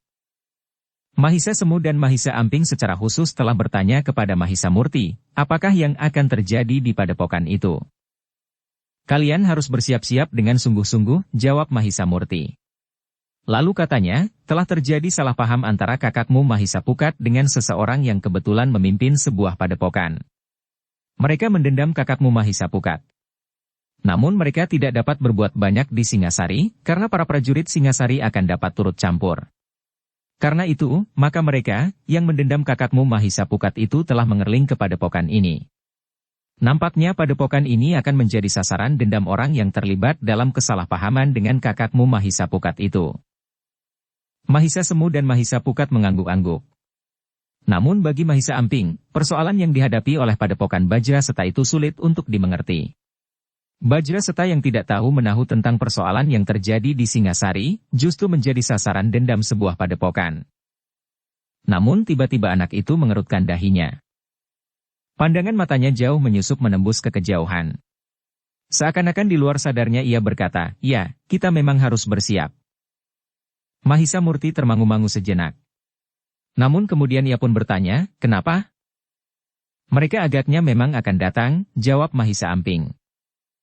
Mahisa Murti menarik nafas dalam-dalam. Mahisa Amping kadang-kadang memang menunjukkan kelebihan pengamatan firasatnya. Namun Mahisa Amping jarang sekali mengerti perincian dari penglihatannya itu. Namun Mahisa Murti seakan-akan telah mendapat penjelasan bahwa kemungkinan buruk itu memang akan terjadi atas Padepokan Bajraseta, sehingga seisi padepokan itu memang harus bersiap-siap menghadapi kemungkinan itu. Karena itu, maka Mahisa Murti pun kemudian berkata kepada Mahisa Semu, "Tolong, panggil Paman Wantilan." Beberapa saat kemudian, maka Wantilan pun telah datang menemui Mahisa Murti. Dengan sungguh-sungguh Mahisa Murti minta agar Wantilan mempersiapkan para cantrik untuk bersiaga. "Besok aku akan berbicara dengan para pemimpin kelompok. Tolong Paman Wantilan mempersiapkan pertemuan itu." "Baiklah," berkata Wantilan, "besok, saat matahari sepenggalah para pemimpin kelompok akan berkumpul di pendapa bangunan induk." "Terima kasih Paman," berkata Mahisa Murti selanjutnya, "nampaknya kita memang tidak boleh lengah." Sementara para penghuni padepokan Bajra Seta bersiap-siap, maka kedua orang cantrik dari padepokan Ngancas telah berada tidak terlalu jauh dari padepokan Bajra Seta. Dengan sangat berhati-hati keduanya mulai menghimpun keterangan tentang padepokan yang akan menjadi sasaran dendam Empu Damar. Namun hal itu telah disadari oleh Mahisa Murti, bahwa sebelumnya tentu akan ada pengamatan atas padepokannya. Karena itu, maka Mahisa Murti berusaha untuk melihat kemungkinan itu sendiri. Setiap kali Mahisa Murti telah berada di padukuhan-padukuhan di sekitar padepokannya. Tetapi Mahisa Murti tidak mengatakan kepentingannya kepada anak-anak muda di padukuhan-padukuhan itu, karena jika demikian maka mereka akan dapat berbuat sesuatu yang mungkin salah langkah. Anak-anak muda di padukuhan-padukuhan di sekitarnya yang ingin membantunya akan dapat salah tunjuk. Mereka dapat dengan serta-merta menuduh orang-orang yang kebetulan tidak mereka kenal sebagai petugas sandi dari padepokan yang mengancam padepokan Bajra Seta. Bahkan mungkin mereka akan dapat bertindak dengan tergesa-gesa karena darah muda mereka. Kepada para pemimpin kelompok padepokan Bajra Seta dalam pertemuan yang diselenggarakan di padepokan, Mahisa Murti menekankan agar mereka bersiap sepenuhnya. Tetapi jangan tergesa-gesa melibatkan anak-anak muda di luar padepokan, pesan Mahisa Murti.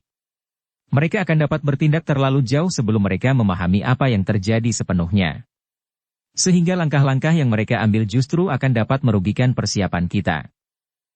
Dengan demikian maka yang dilakukan oleh para cantrik itu adalah persiapan-persiapan yang terbatas di lingkungan dinding padepokan mereka.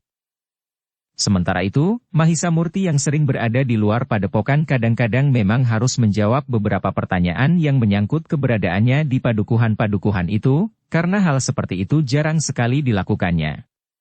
Meskipun Mahisa Murti sering berkunjung kepada anak-anak muda di luar padepokan namun tidak begitu sering seperti yang dilakukannya di saat-saat terakhir. Namun pertanyaan-pertanyaan itu selalu dijawabnya, bahwa kehadirannya di padukuhan-padukuhan itu semata-mata karena keinginannya untuk berada lebih dekat dengan anak-anak muda di padukuhan-padukuhan di sekitar padepokan. Mahisa Murti yang kadang-kadang membawa Mahisa Amping bersamanya itu berusaha untuk dengan cermat mengamati kemungkinan-kemungkinan yang dapat dilakukan oleh para petugas sandi.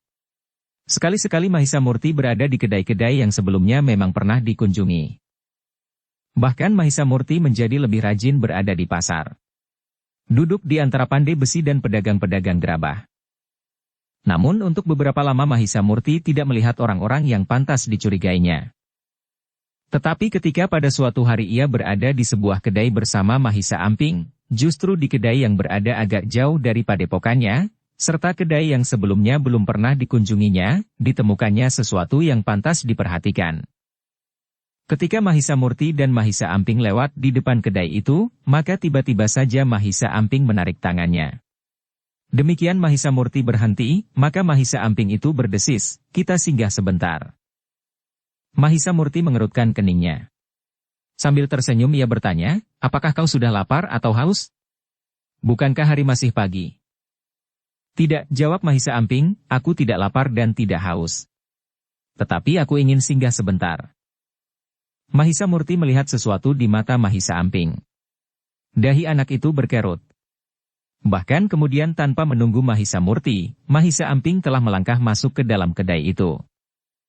Tetapi Mahisa Murti yang mengenal anak itu dengan baik, tidak mencegahnya.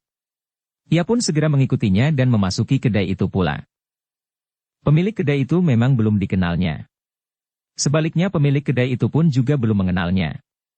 Namun, demikian Mahisa Murti memasuki kedai itu, maka ia pun mendapat kesan bahwa kedai itu adalah kedai yang terhitung bersih dan lengkap.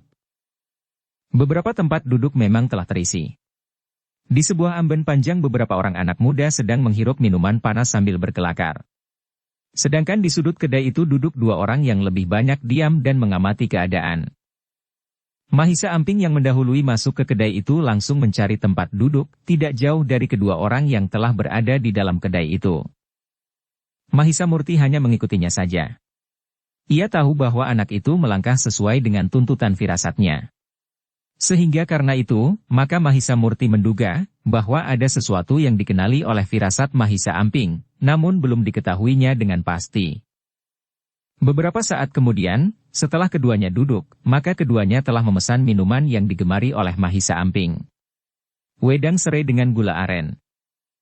Sambil menunggu minuman, maka Mahisa Amping nampaknya memperhatikan kedua orang yang telah lebih dahulu berada di kedai itu. Sambil mengunyah makanan keduanya berbicara perlahan-lahan. Masih tentang makanan yang mereka makan. Tetapi kedua orang itu kemudian mulai memperhatikan Mahisa Amping. Nampaknya Mahisa Amping itu agak menarik perhatian mereka. Sikap anak itu yang nampak kekanak-kanakan namun mapan. Bahkan ketika kedua orang itu memandang Mahisa Amping yang juga sedang mengamati mereka, maka Mahisa Amping itu telah mengangguk hormat. Kedua orang itu tersenyum sambil mengangguk pula. Bahkan seorang di antara mereka sempat berdesis, "Marilah Ngger, apakah pesananmu belum siap?" Mahisa Amping tersenyum pula. Tetapi ia justru berpaling kepada Mahisa Murti. Sementara Mahisa Murtilah yang menjawab, nampaknya sedang disiapkan Kisanak. Orang itu mengangguk-angguk. Masih sambil tersenyum seorang di antara mereka bertanya kepada Mahisa Murti, "Apakah anak ini anak Kisanak?" "Ya," jawab Mahisa Murti, "anakku yang sulung." "Oh," orang itu mengangguk-angguk, "berapakah saudaranya?" Mahisa Murti pun tersenyum pula. Jawabnya, 2. Mahisa Amping termangu-mangu sejenak. Namun anak itu ternyata tanggap. Ia tidak mengatakan apa-apa ketika Mahisa Murti mengakunya sebagai anaknya. Ternyata sejenak kemudian pelayan kedai itu telah menghidangkan minuman hangat bagi Mahisa Murti dan Mahisa Amping. Namun Mahisa Amping terkejut ketika salah seorang di antara kedua orang itu bertanya, "Siapa nama Ngger?" Mahisa Amping memang menjadi bingung. Jika Mahisa Murti mengatakan bahwa ia adalah anaknya yang sulung, maka namanya tentu bukan Mahisa Amping. Karena Mahisa Amping tidak segera menjawab, maka Mahisa Murtilah yang menjawab, "Kenapa kau diam saja? Namanya Lembu Amping Kisanak. Anak ini memang pemalu." "Nama yang bagus," desis orang itu. "Rumahmu di mana?" bertanya orang itu pula. Mahisa Amping memandang kepada Mahisa Murti dengan wajah yang agak tegang. Namun Mahisa Murti berkata, "Jawablah. Kau harus belajar menjawab pertanyaan-pertanyaan." Mahisa Amping memandang kedua orang itu dengan ragu-ragu. Katanya, "Rumahku 3 bulak dari tempat ini. Di seberang bulak panjang dan hutan bambu di sebelah."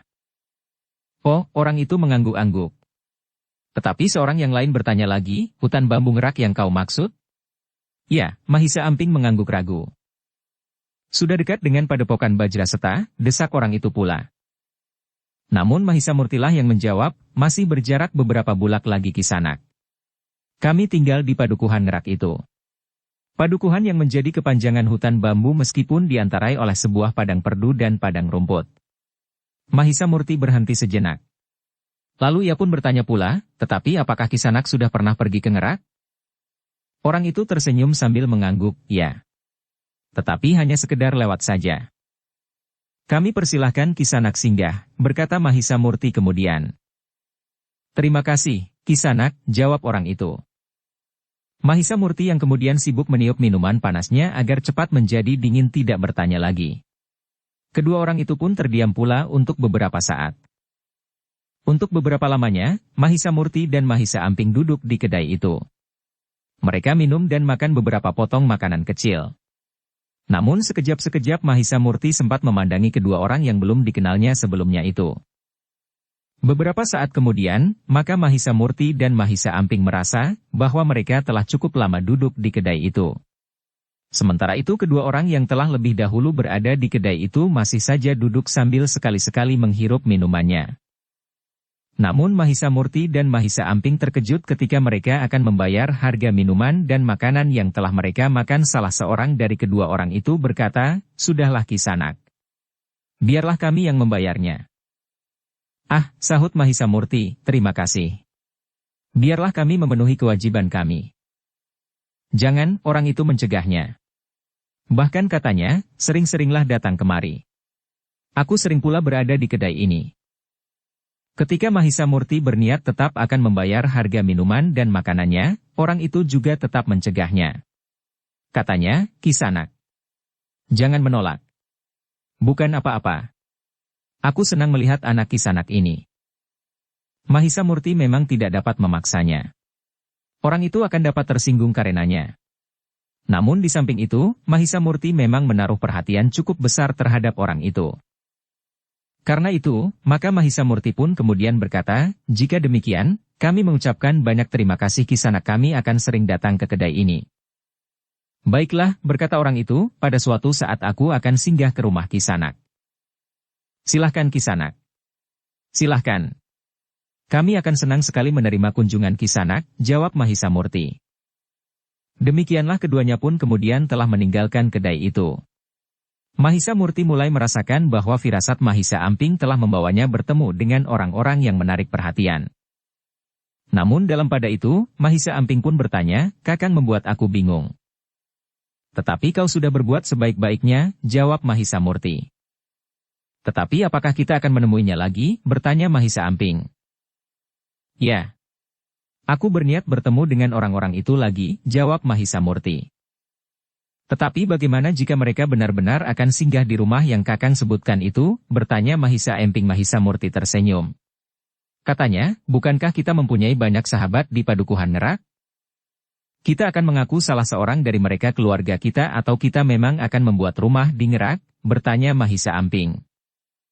Mahisamurti tertawa. Katanya, kita tidak perlu membuat rumah. Jika kita membuat rumah, maka rumah kita akan nampak baru. Sehingga dengan demikian, maka mereka akan dapat menjadi curiga. Mahisa Amping mengangguk-angguk. Katanya, bukankah aku boleh ikut tinggal di Ngerak? Mahisamurti tertawa semakin keras. Katanya, kita tidak akan tinggal di Ngerak. Tetapi kita akan sering berada di Ngerak. Kita akan berbicara dengan orang-orang Ngerak, terutama Ki Bekel, bahwa aku adalah penghuni Padukuhan Ngerak bersama anakku sebanyak 3 orang. Hi, bukankah aku menjawab bahwa anakku 3 orang? Mahisa Amping pun tertawa. Tetapi ia bertanya, mana yang 2 lagi? Orang itu tidak akan membuktikan bahwa aku mempunyai 3 orang anak. Tetapi mudah-mudahan orang itu tidak benar-benar mencari kita di Ngerak, berkata Mahisamurti. Orang itu lupa tidak menanyakan nama Kakang, berkata Mahisa Amping kemudian. Ya.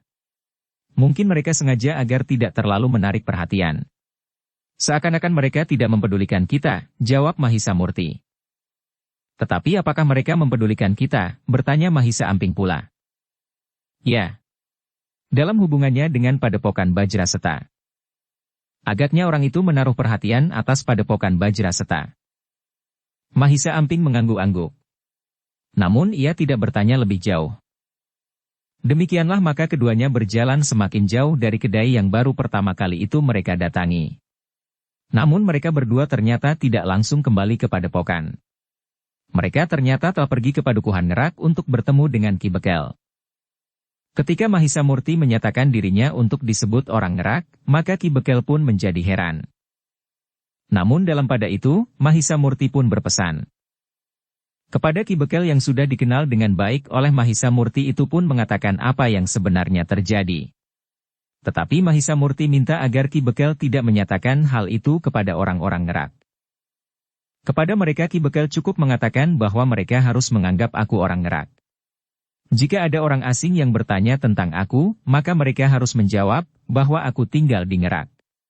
Tinggal di rumah Ki Bekel bagian belakang, karena aku masih sanak kadangnya Ki Bekel. Ki Bekel mengangguk-angguk. Katanya, baiklah. Agaknya suatu permainan yang sulit bagiku. Tetapi aku akan mencoba. Meskipun demikian jika ada 1-2 orang yang terlampaui dan tidak mengetahui permainan ini, aku minta maaf. Jika Ki Bekel memberitahukan kepada seseorang dan minta orang itu mengatakan kepada orang lain yang ditemuinya, maka dalam waktu singkat, pesan Ki Bekel itu akan tersebar. Memang agak sulit untuk mengendalikan anak-anak. Namun jika orang-orang tua sudah mengetahuinya, maka agaknya sudah cukup. Ki Bekel mengangguk-angguk. Yang sulit baginya adalah justru tanpa mengatakan persoalan yang sebenarnya kepada orang-orang padukuhan Ngerak. Namun dalam pada itu, Mahisa Murti pun berpesan, masih ada yang harus Ki Bekel beritahukan kepada orang-orang Ngerak. Namaku di sini tentu bukan Mahisa Murti, tetapi Kuda Samekta. Nah, ingat Ki Bekel. Kuda Samekta. Jadi di rumah Ki Bekel tinggal seorang saudaranya sekeluarga dengan 3 orang anak, namanya Kuda Samekta. Sedangkan anaknya yang sulung namanya Lembu Amping. Ki Bekel tersenyum sambil menggeleng-gelengkan kepalanya. Katanya, lebih mudah untuk menangkap saja orang itu daripada harus bermain demikian rumitnya. Mahisa Murti pun tersenyum pula. Katanya, mudah-mudahan orang itu tidak datang kemari. Aku akan berusaha menjumpainya di kedai itu saja. Yang agak menyulitkan adalah justru orang itu telah membayar minuman dan makanan kami, sehingga jika kami datang lagi ke kedai itu, tentu dikiranya kami sengaja agar minuman dan makanan kami mereka bayar pula. Tetapi Ki Bekel itu menggeleng sambil berkata, tidak. Kapan saja kau bertemu lagi dengan orang itu di kedai itu, maka kaulah yang membayar harga minuman dan makanan mereka. Katakan bahwa ada baiknya untuk bergantian melakukannya. Mahisa Murti mengangguk-angguk. Katanya, aku setuju Ki Bekel. Ternyata pendapat Ki Bekel itu cukup bagus.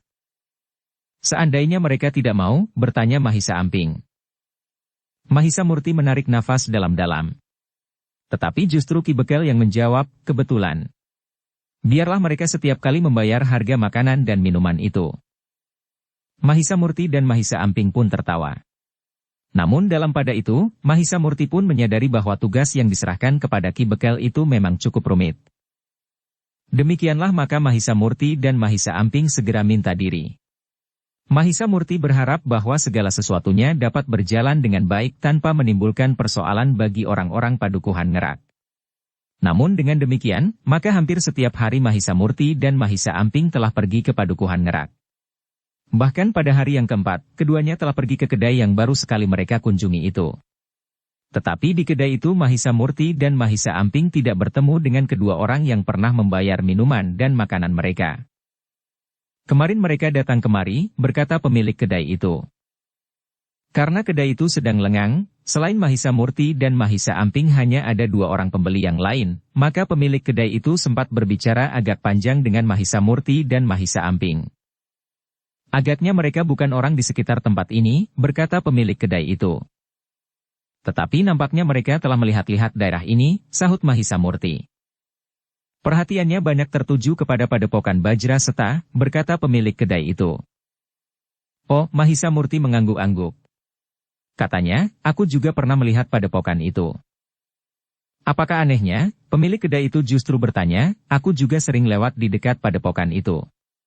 Bukankah tidak ada yang aneh? Ya. Tidak ada yang aneh, jawab Mahisa Murti yang memperkenalkan diri dengan nama Kuda Samekta.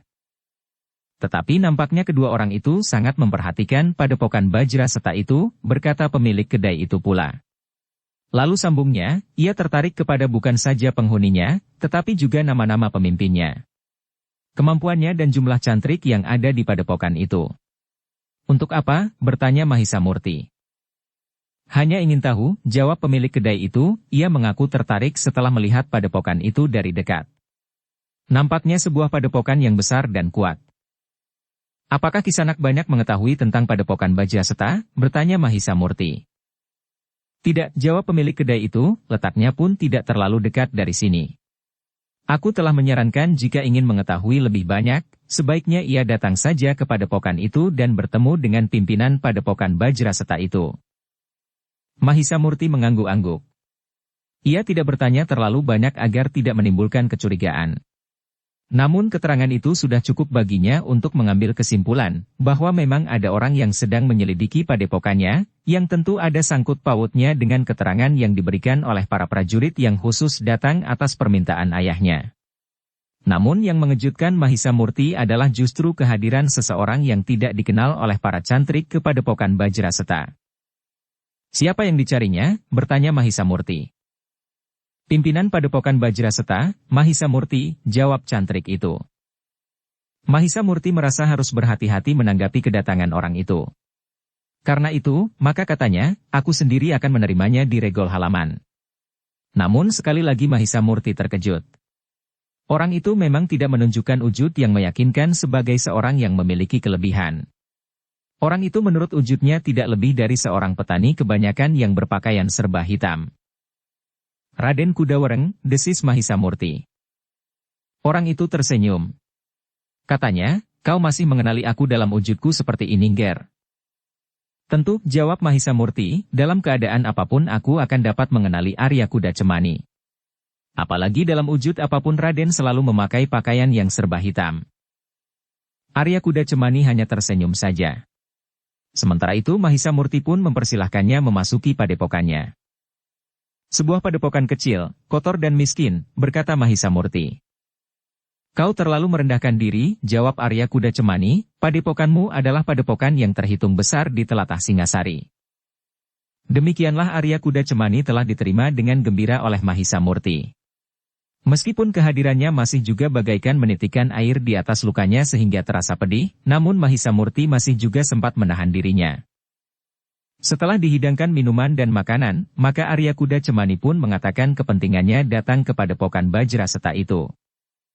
Aku ingin memberikan keterangan serba sedikit, berkata Arya Kuda Cemani, seorang senapati dari para petugas sandi di Singasari. Menurut pengamatan para petugas sandi, maka sudah ada 3 buah padepokan yang dipersiapkan untuk datang ke padepokan Bajraseta. 3, bertanya Mahisa Murti. Berkata pemilik kedai itu. Arya Kuda Cemani mengangguk-angguk.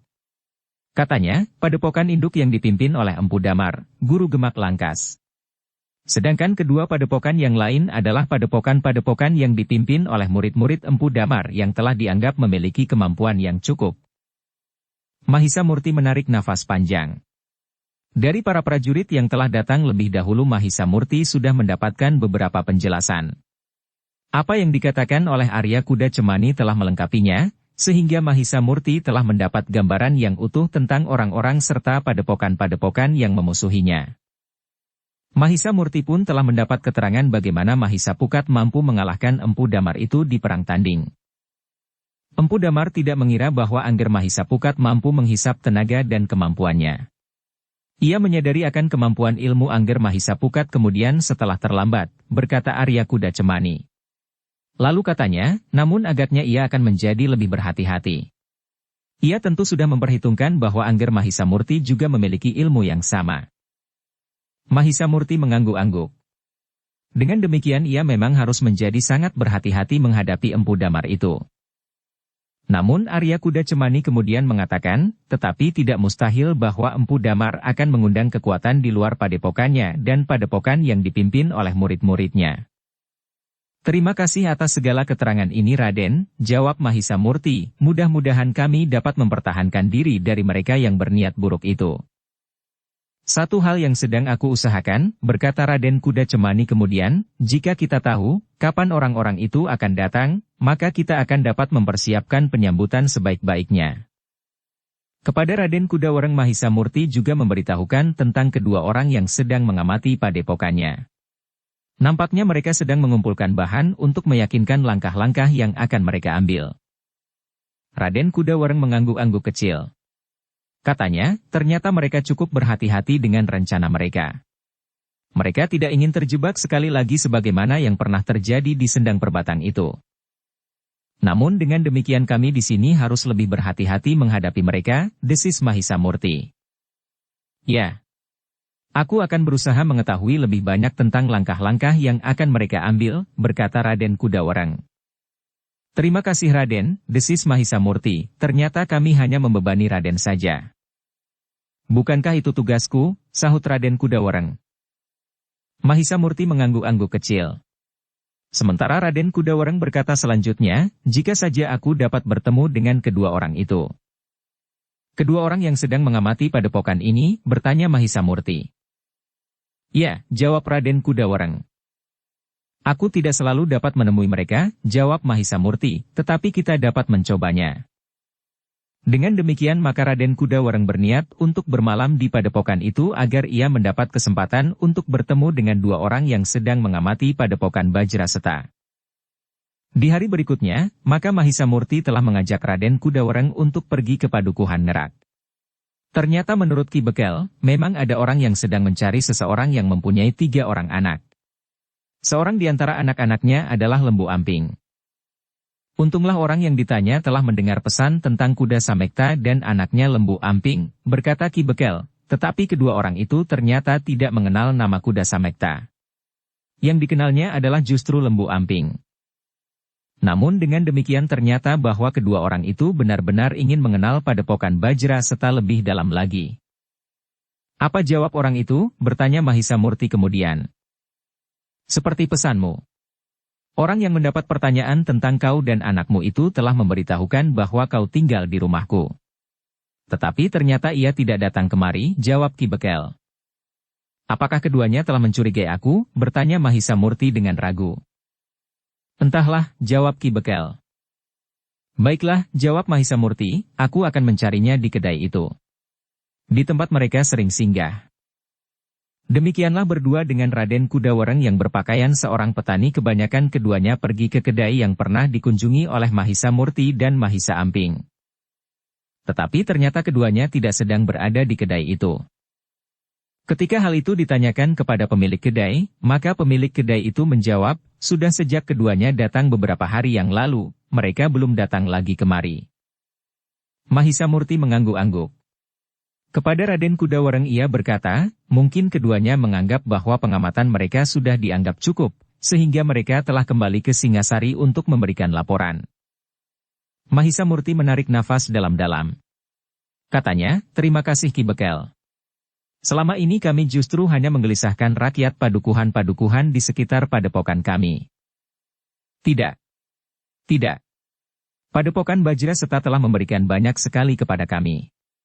Pengetahuan dan nilai-nilai kehidupan yang semakin meningkat. Bahkan juga olah kanuragan, jawab Ki Bekel. Tidak seberapa Ki Bekel, dibandingkan dengan pengorbanan yang harus kalian berikan bagi kami, desis Mahisa Murti. Tetapi kehidupan kami menjadi semakin baik sejak padepokan Bajraseta berdiri, jawab Ki Bekel. Mahisa Murti menarik nafas dalam-dalam. Sementara Ki Bekel dan para bekel yang lain selalu bertanya Mahisa Pukat selama tidak nampak di padepokan. Mahisa Pukat bersama ayah di Singasari untuk sementara, jawab Mahisa Murti, namun pada suatu saat, ia tentu akan kembali ke padepokan Bajraseta. Demikianlah, maka para bekel di padukuhan-padukuhan di sekitar padepokan Bajraseta ternyata dengan cepat telah bersiap pula. Tetapi seperti pesan Mahisa Murti, para bekel berusaha untuk tidak menggelisahkan rakyat di padukuhan mereka. Dalam pada itu, padukuhan yang khusus dibangun oleh orang-orang yang pernah memusuhi padepokan Bajraseta, namun kemudian justru ditempatkan di padukuhan khusus dan mulai hidup wajar, telah menyatakan diri siap untuk berbuat apa saja jika Mahisa Murti menghendaki. Kami mempunyai hutang yang tidak dapat dibayar dengan apapun kepada padepokan Bajraseta. Bahkan dengan nyawa kami sekalipun. Kami yang telah diangkat dari kehidupan yang gelap, merasa telah hadir kembali sebagai manusia yang berarti. Terima kasih, berkata Mahisa Murti, kesediaan kalian membantu kami, telah membesarkan hati kami. Dengan demikian Mahisa Murti pun menjadi semakin tenang. Meskipun yang bakal datang mungkin lebih dari 3 padepokan, tetapi padepokan Bajraseta pun tidak sendiri. Lebih dari 7 padukuhan yang menyatakan kesediaannya membantu. Dan itu berarti lebih dari kekuatan 2-3 padepokan yang sedang. Sementara padepokan Bajraseta sendiri termasuk padepokan yang besar. Dengan demikian, maka Mahisa Murti berharap bahwa padepokan Bajraseta dan padukuhan-padukuhan di sekitarnya akan dapat mengatasi jika beberapa padepokan itu benar-benar akan datang menyerang, apapun alasannya. Namun Mahisa Murti telah berusaha untuk mencari jalan yang sebaik-baiknya, agar beban serangan itu terberat tetap pada padepokan Bajraseta. Dalam kesiagaan yang disusun kemudian bersama-sama antara para pengawal dan anak-anak muda dari padukuhan-padukuhan di sekitar padepokan Bajraseta, Mahisa Murti minta agar para pengawal dan anak-anak muda itu tetap berada di padukuhan masing-masing. Pada saat diperlukan akan dilontarkan isyarat dari padepokan ke arah padukuhan terdekat. Kemudian isyarat itu akan diteruskan ke padukuhan-padukuhan berikutnya. Isyarat itu berarti bahwa Padepokan Bajra Seta memerlukan bantuan. Dengan demikian maka kalian akan menyerang lawan dari belakang garis pertempuran. Aku memperhitungkan bahwa beban terberat dari tekanan lawan akan berada pada para cantrik Padepokan Bajra Seta. Namun serangan para pengawal dan anak-anak muda dari padukuhan-padukuhan di sekitar Padepokan akan memperingan beban kami. Demikianlah, maka segala persiapan pun telah dilakukan. Mahisa Murti memperhitungkan bahwa kekuatan Padepokan Bajra Seta bersama anak-anak muda dan para pengawal padukuhan di sekitar Padepokan menjadi cukup besar. Apalagi anak-anak muda dan para pengawal itu pun pernah mengalami tempaan yang cukup berat di Padepokan Bajra Seta. Meskipun tidak seberat para cantrik, namun kemampuan anak-anak muda dan para pengawal itu cukup memadai. Apalagi mereka inti para pengawal dari padukuhan-padukuhan di sekitar Padepokan Bajra Seta. Dalam masa-masa kesiagaan itu pun anak-anak muda dan para pengawal telah memerlukan melakukan latihan-latihan lebih banyak dari kebiasaan mereka sehari-hari. Sementara para remaja yang menjadi semakin mendekati masa mudanya pun mulai menyatakan diri untuk ikut melakukan latihan-latihan dalam olah kanuragan dan mempergunakan senjata. Tetapi para pemimpin pengawal telah memperingatkan bahwa para remaja itu tidak boleh ikut bersama mereka jika kekerasan itu benar-benar akan terjadi. Kalian masih harus mematangkan diri, berkata para pemimpin pengawal. Betapa para remaja itu menyatakan kesediaannya, namun mereka tetap tidak diperkenankan ikut. Jika kalian benar-benar ingin ikut melindungi padukuhan kalian, maka kalian tetap saja berada di padukuhan. Jika ada di antara orang-orang yang ingin berbuat jahat itu datang ke padukuhan, barulah kalian boleh melibatkan diri, pesan para bekel kepada para remaja. Sementara itu, ternyata Empu Damar benar-benar telah mempersiapkan diri untuk pergi ke Padepokan Bajra Setan. Ia telah memerintahkan seseorang secara khusus mengamati, apakah Mahisa Pukat masih berada di Singasari atau tidak. Ternyata Mahisa Pukat itu tidak meninggalkan rumah ayahnya, sehingga karena itu, maka Empu Damar berpendapat bahwa Padepokan Bajra Seta sama sekali tidak mengetahui rencananya untuk menyerang. Tetapi Empu Damar tidak hanya bergerak sendirian. Selain Padepokan Ngancas, maka masih ada 3 padepokan lagi yang bergerak bersamanya. Padepokan yang didirikan oleh murid-murid Empu Damar. Ketika mereka mendapat pemberitahuan bahwa mereka akan mendapat kesempatan untuk mencoba ilmu mereka sekaligus membuktikan kebesaran Padepokan Ngancas, maka mereka menjadi bergembira. Demikian pula setiap cantrik dari padepokan-padepokan itu, seakan-akan mereka mendapat saluran untuk mengalirkan air yang terbendung di dalam diri mereka. Sementara itu Empu Damar tidak menunggu lebih lama lagi. Ketika segala persiapan telah disusun rapi, maka Empu Damar pun benar-benar siap untuk berangkat. 2 orang yang ditugaskan untuk mengamati Padepokan Bajra Seta pun telah memberikan laporan lengkap. Mereka memang tidak ingkar bahwa Padepokan Bajra Seta memang sebuah padepokan yang besar. Tetapi mereka berpendapat bahwa kekuatan yang disusun oleh Padepokan Ngancas cukup memadai untuk menghancurkan Padepokan Seta. Pada hari yang telah direncanakan maka para cantrik dari 4 padepokan yang telah dipersiapkan itu pun telah berangkat pula. Mereka memilih berjalan di malam hari untuk menghindarkan diri dari perhatian yang berlebihan. Mereka pun berharap bahwa Padepokan Bajra Seta tidak mengetahui lebih dahulu akan kedatangan para cantrik dari Padepokan Ngancas dan ketiga padepokan yang lain. Mereka sadar bahwa semalam mereka tidak dapat mencapai Padepokan Bajra Seta. Seandainya dini hari mereka sampai juga, maka mereka tidak sempat beristirahat sama sekali. Karena itu, maka menurut petunjuk kedua orang yang lebih dahulu telah mengamati Padepokan Bajra Seta, mereka akan dapat menunggu di pinggir sebuah hutan yang tidak terlalu lebat. Seandainya ada juga harimau atau binatang buas yang lain berani mengganggu, maka binatang-binatang itu tentu akan bernasib malang. Namun demikian kedua orang itu masih juga memperingatkan, hati-hati dengan ular. Di tempat itu memang terdapat ular meskipun tidak terlalu banyak.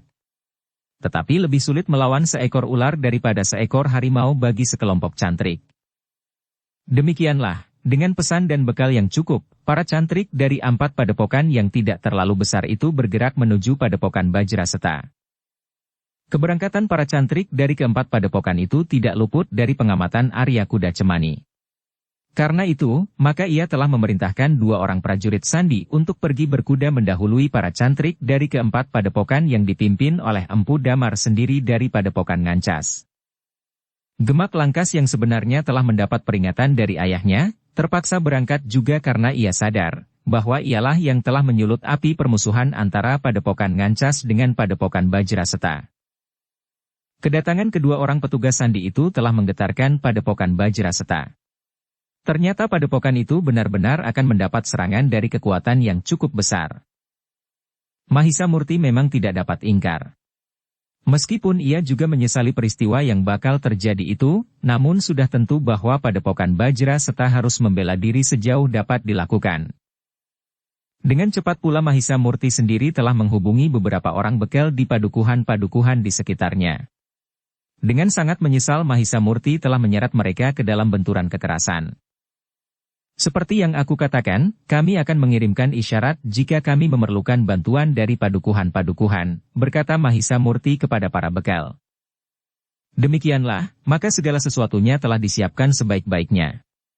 Para petugas sandi itu juga mengatakan bahwa mereka berangkat dari Singasari hampir bersamaan waktunya dengan keberangkatan para cantrik dari Padepokan Ngancas dan padepokan-padepokan yang lain.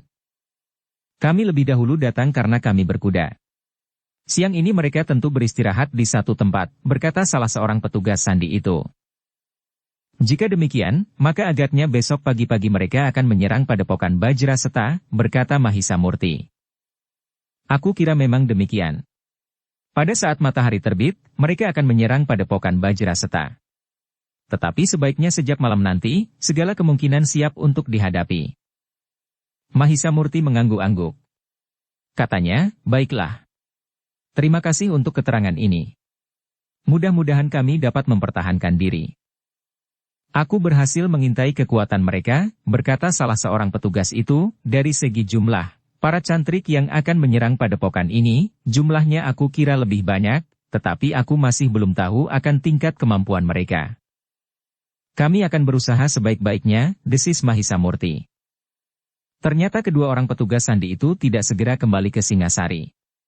Mereka justru mendapat tugas untuk mengamati pertempuran yang akan terjadi. Namun justru karena itu, maka Mahisa Murti telah minta para cantrik untuk beristirahat sebanyak-banyaknya. Kecuali yang bertugas bergantian, maka para cantrik itu harus cepat pergi tidur. Namun mereka harus sudah mempersiapkan segala sesuatunya yang akan dipergunakannya untuk mempertahankan Padepokan Bajraseta esok pagi. Kalian harus mampu melepaskan ketegangan di jantung kalian agar kalian dapat tidur nyenyak, berkata Mahisa Murti, jika tidak, maka kalian tidak akan sempat beristirahat. Demikianlah, maka sebagian besar dari para cantrik itu pun segera lelap demikian malam turun. Sebagian di antara mereka memilih untuk beristirahat dan tidur di atas panggung di belakang dinding halaman padepokan, di antara setumpuk anak panah dan lembing. Sedangkan beberapa orang kawan-kawannya bergantian bertugas mengamati lingkungan di luar dinding, karena tidak mustahil terjadi sesuatu sebelum saat yang diperhitungkan itu tiba. Padepokan Bajraseta memang tidak menunjukkan sesuatu yang lain dilihat dari luar. Segalanya nampaknya tetap tenang sebagaimana hari-hari sebelumnya. Ketika malam menjadi semakin dalam, sebenarnya lah ada beberapa orang yang mengamati padepokan itu dari kejauhan. Mereka memang tidak melihat persiapan-persiapan apapun juga. Memang mereka melihat satu dua orang cantrik yang berjaga-jaga di panggungan di belakang dinding halaman. Namun hal itu pernah dilaporkan juga sebelumnya, sehingga menurut para pengamat itu, penjagaan yang dilakukan di panggung-panggung di belakang dinding itu adalah tugas-tugas seharian. Dengan demikian maka Padepokan Ngancas itu tidak merubah rencana mereka. Sejak malam turun, mereka telah bergerak meninggalkan hutan tempat mereka beristirahat sambil bersembunyi. Mereka kemudian telah menebar mengepung Padepokan Bajraseta. Mereka tidak lagi merasa perlu untuk bersembunyi-sembunyi justru karena Padepokan Bajraseta telah terkepung. Seandainya orang-orang Bajraseta melihat kehadiran mereka, maka yang dapat mereka lakukan tidak lebih dari bersiap-siap di lingkungan mereka. Meskipun demikian semua kegiatan yang dilakukan oleh para cantrik dari Padepokan Ngancas dan 3 padepokan lainnya, dilakukan dengan sangat berhati-hati. Mereka memang berharap bahwa menjelang fajar mereka akan datang menyerang dengan tiba-tiba dan mengejutkan orang-orang Padepokan Bajraseta. Sementara itu, sebagaimana diperhitungkan oleh Mahisa Murti dan para cantrik dari Padepokan Bajraseta, para cantrik dari Padepokan Ngancas dan ketiga padepokan yang lain itu telah menyiapkan berpuluh-puluh tangga bambu. Ternyata selama mereka beristirahat dan bersembunyi di pinggir hutan, mereka telah menemukan rumpun-rumpun bambu yang dapat mereka buat tangga-tangga yang siap mereka pergunakan untuk memanjat dinding padepokan Bajraseta.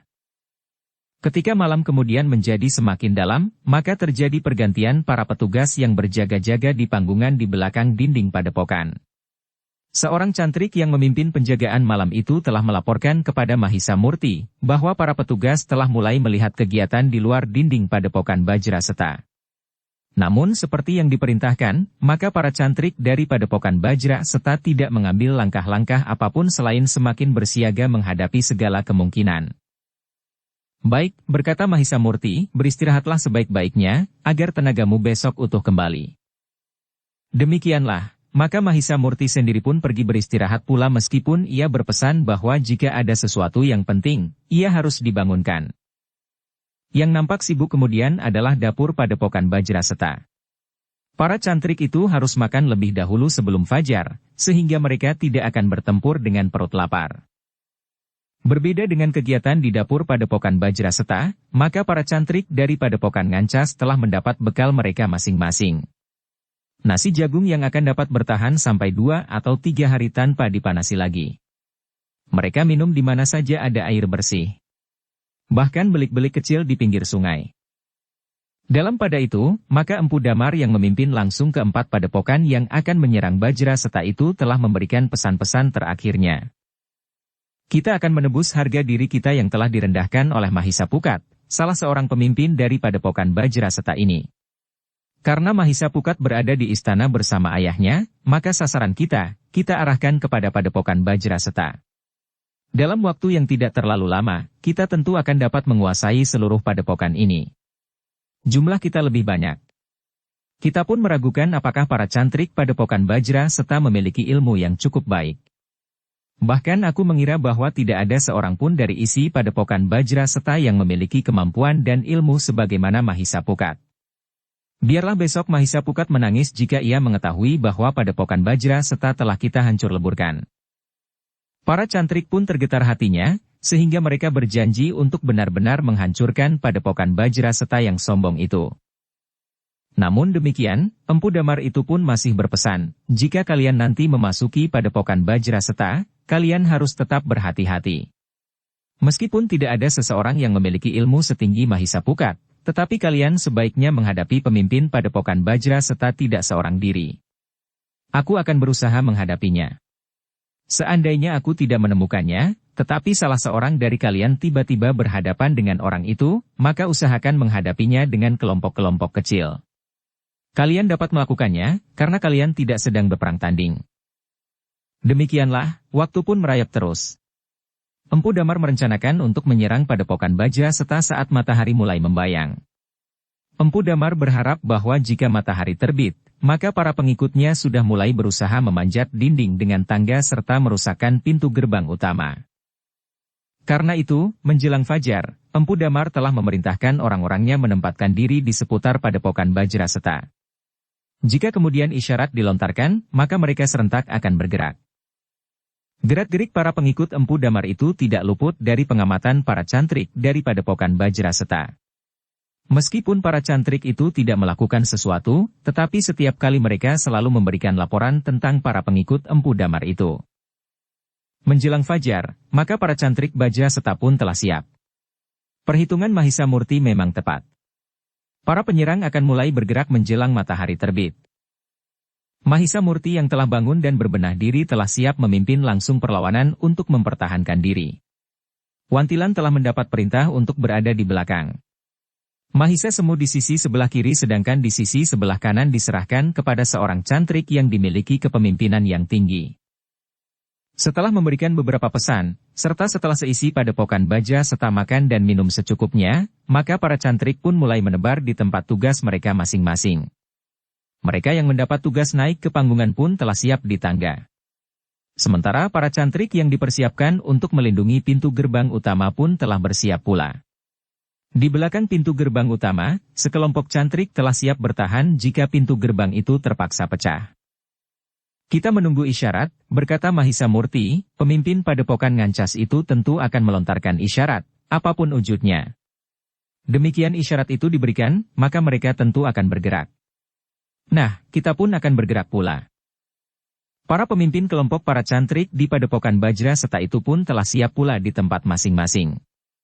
Rasa-rasanya mereka menunggu terlalu lama, sementara langit pun menjadi semakin cerah. Tetapi sebelum cahaya matahari menyentuh ujung langit, maka telah meluncur dari arah depan Padepokan Bajra Seta panah api yang naik ke udara. Kemudian beberapa yang lain meluncur ke samping Padepokan Bajra Seta. Panah api itu pun kemudian telah ditanggapi pula oleh para pengikut Empu Damar yang ada di sebelah menyebelah padepokan. Panah api telah meluncur pula ke arah belakang padepokan itu. Sekejap kemudian, maka telah terdengar suara gemuruh. Para pengikut Empu Damar di segala arah itu pun telah berteriak-teriak nyaring. Mereka berlari-larian dengan membawa tangga-tangga bambu yang telah mereka persiapkan. Para cantrik yang ada di sebelah menyebelah pintu gerbang pun terkejut pula. Seakan-akan menguak kegelapan dini, muncul sekelompok orang yang memanggul sebatang kayu yang besar dengan tali temali. Kayu yang seakan-akan bergantung itu telah dipanggul dengan potongan-potongan bambu dan tali temali mendekati pintu gerbang utama. Namun dalam pada itu, para cantrik dari Padepokan Bajra Seta pun telah bergerak pula. Dengan tangkasnya mereka telah memanjat tangga naik ke atas panggungan yang telah disiapkan. Di panggungan itu telah terdapat beberapa tumpuk anak panah dan lembing bambu yang siap dilontarkan. Karena itu, maka para pengikut Empu Damar juga merasa terkejut ketika tiba-tiba saja panggungan di belakang dinding padepokan itu telah penuh dengan para cantrik dengan busur di tangan. Tetapi arus serangan para pengikut Empu Damar itu bagaikan banjir bandang yang tidak terbendung. Beberapa orang yang membawa perisai telah menempatkan diri di paling depan, melindungi mereka yang membawa tangga bambu untuk memanjat dinding. Sementara itu, para pengikut Empu Damar yang membawa busur dan anak panah pun telah siap pula melontarkan serangan ke belakang dinding untuk melindungi orang-orang yang membawa tangga dan kemudian memanjat dinding. Demikianlah, ketika matahari mulai terbit, pertempuran telah terjadi. Dari atas dinding padepokan, anak panah mulai meluncur. Seperti hujan yang semakin lama menjadi semakin deras berterbangan menyambar orang-orang yang berlari-larian menyerang Padepokan Bajra Seta. Tetapi dari luar dinding pun anak panah telah meluncur pula. Meskipun tidak sederas arus anak panah yang datang dari arah dinding, namun serangan anak panah dari luar itu telah mengganggu para cantrik yang berada di panggungan. Sementara itu, para cantrik Padepokan Ngancas yang lain sibuk melindungi orang-orang yang memanggul potongan kayu itu. Mereka telah menepis, menangkis dan melindungi dengan perisai agar orang-orang yang memanggul sepotong kayu yang besar dan panjang dengan potongan-potongan bambu dan bergantung pada tali temali itu tidak terkena anak panah dan lembing. Demikianlah, maka potongan kayu yang besar yang bergantung pada potongan-potongan bambu yang dipanggul oleh banyak orang itu telah berada di depan pintu gerbang. Dengan aba-aba yang melengking tinggi, maka orang-orang yang memanggul kayu itu pun membuat ancang-ancang sejenak. Kemudian mereka pun berlari bersama-sama menuju ke pintu gerbang. Dengan kerasnya orang-orang itu telah membenturkan sepotong kayu besar dan panjang itu pada pintu gerbang yang tertutup rapat dengan selarak rangkap itu. Sekali dua kali, pintu itu seakan-akan tidak tergetar. Namun orang-orang yang memanggul kayu itu membenturkan kayunya tidak hanya satu dua kali, tetapi berpuluh kali sehingga pintu itu pun akhirnya berguncang. Tetapi sementara para cantrik Padepokan Bajra Seta menjadi berdebar-debar melihat daun pintu yang besar dan tebal itu mulai berderak, maka anak-anak muda dari padukuhan-padukuhan di sekitar padepokan sedang berlari-lari mendekati padepokan. Di bagian-bagian lain dari dinding padepokan itu, para cantrik Padepokan Bajra Seta telah berjuang dengan sepenuh tenaga dan kemampuan untuk menahan arus para penyerang. Satu dua tangga memang sudah dicoba untuk dipasang. Tetapi dengan bambu-bambu panjang para cantrik dari Padepokan Bajra Seta telah mendorong tangga-tangga itu sehingga roboh. Tetapi arus serangan para cantrik dari Padepokan Ngancas dan tiga padepokan yang lain itu mengalir seperti banjir bandang. Rasa-rasanya sulit bagi para cantrik Padepokan Bajra Seta untuk membendungnya. Hujan panas seakan-akan tidak berarti sama sekali bagi mereka. Beberapa orang yang terjatuh tidak menghalangi arus serangan mereka. Tangga-tangga pun mulai diangkat untuk disandarkan pada dinding padepokan. Semakin lama semakin banyak. Dengan tombak dan lembing serta senjata-senjata yang sudah siap di tangan, para cantrik Padepokan Bajra Seta mencoba menahan gerak maju lawan. Dengan segenap kemampuan para cantrik itu bertempur. Satu dua orang lawan terlempar jatuh dengan dada yang koyak. Namun yang lain mengalir tidak berkeputusan. Pada saat yang gawat itu, maka tiba-tiba saja terdengar teriakan-teriakan yang memekakkan telinga. Dari segala arah menghambur anak-anak muda dari padukuhan-padukuhan di sekitar padepokan Bajraseta.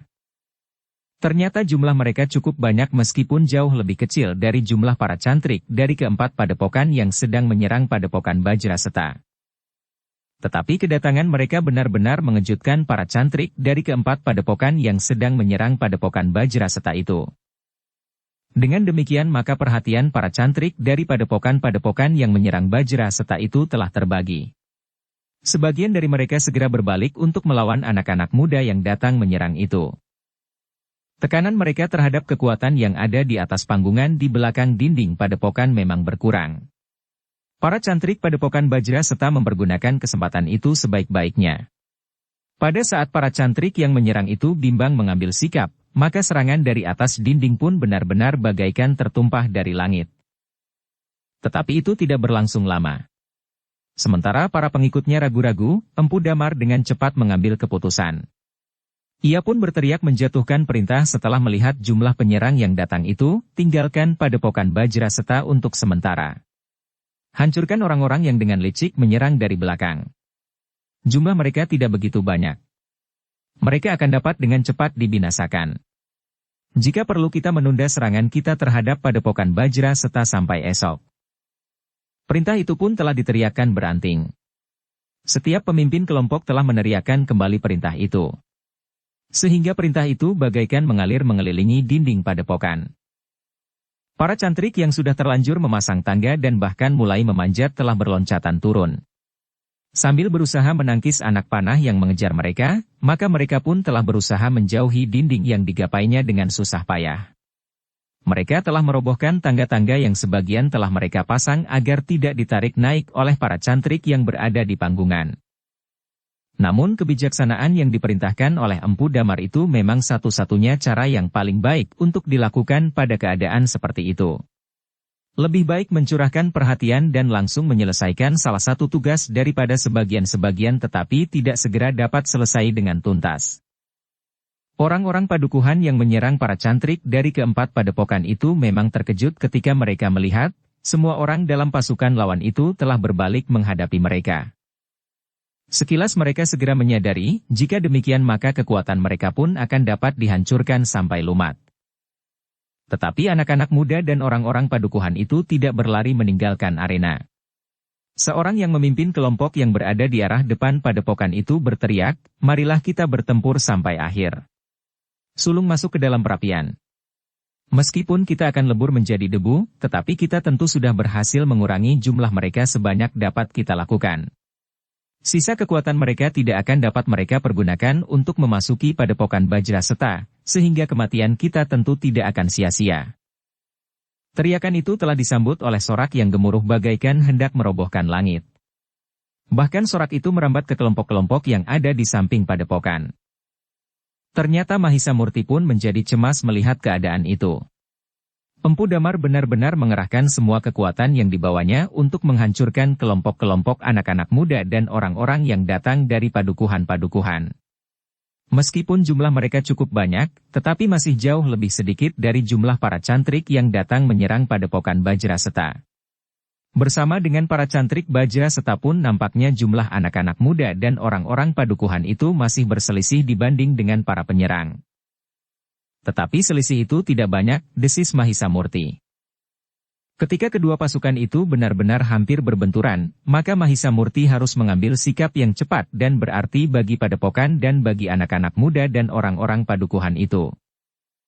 Karena itu, maka tiba-tiba saja Mahisa Murti itu pun telah memberikan perintah, semua orang dari padepokan ini keluar. Kita bertempur di luar dinding padepokan. Kita tidak dapat membiarkan anak-anak muda dari padukuhan-padukuhan yang datang untuk membantu kita itu dibantai habis-habisan. Perintah itu pun dengan cepat menjalar. Semua orang telah meneriakkan aba-aba itu. Ambil tali dan pergunakan untuk turun di segala arah dari padepokan ini, perintah Mahisa Murti pula. Bahkan kemudian perintahnya pula, buka pintu gerbang utama.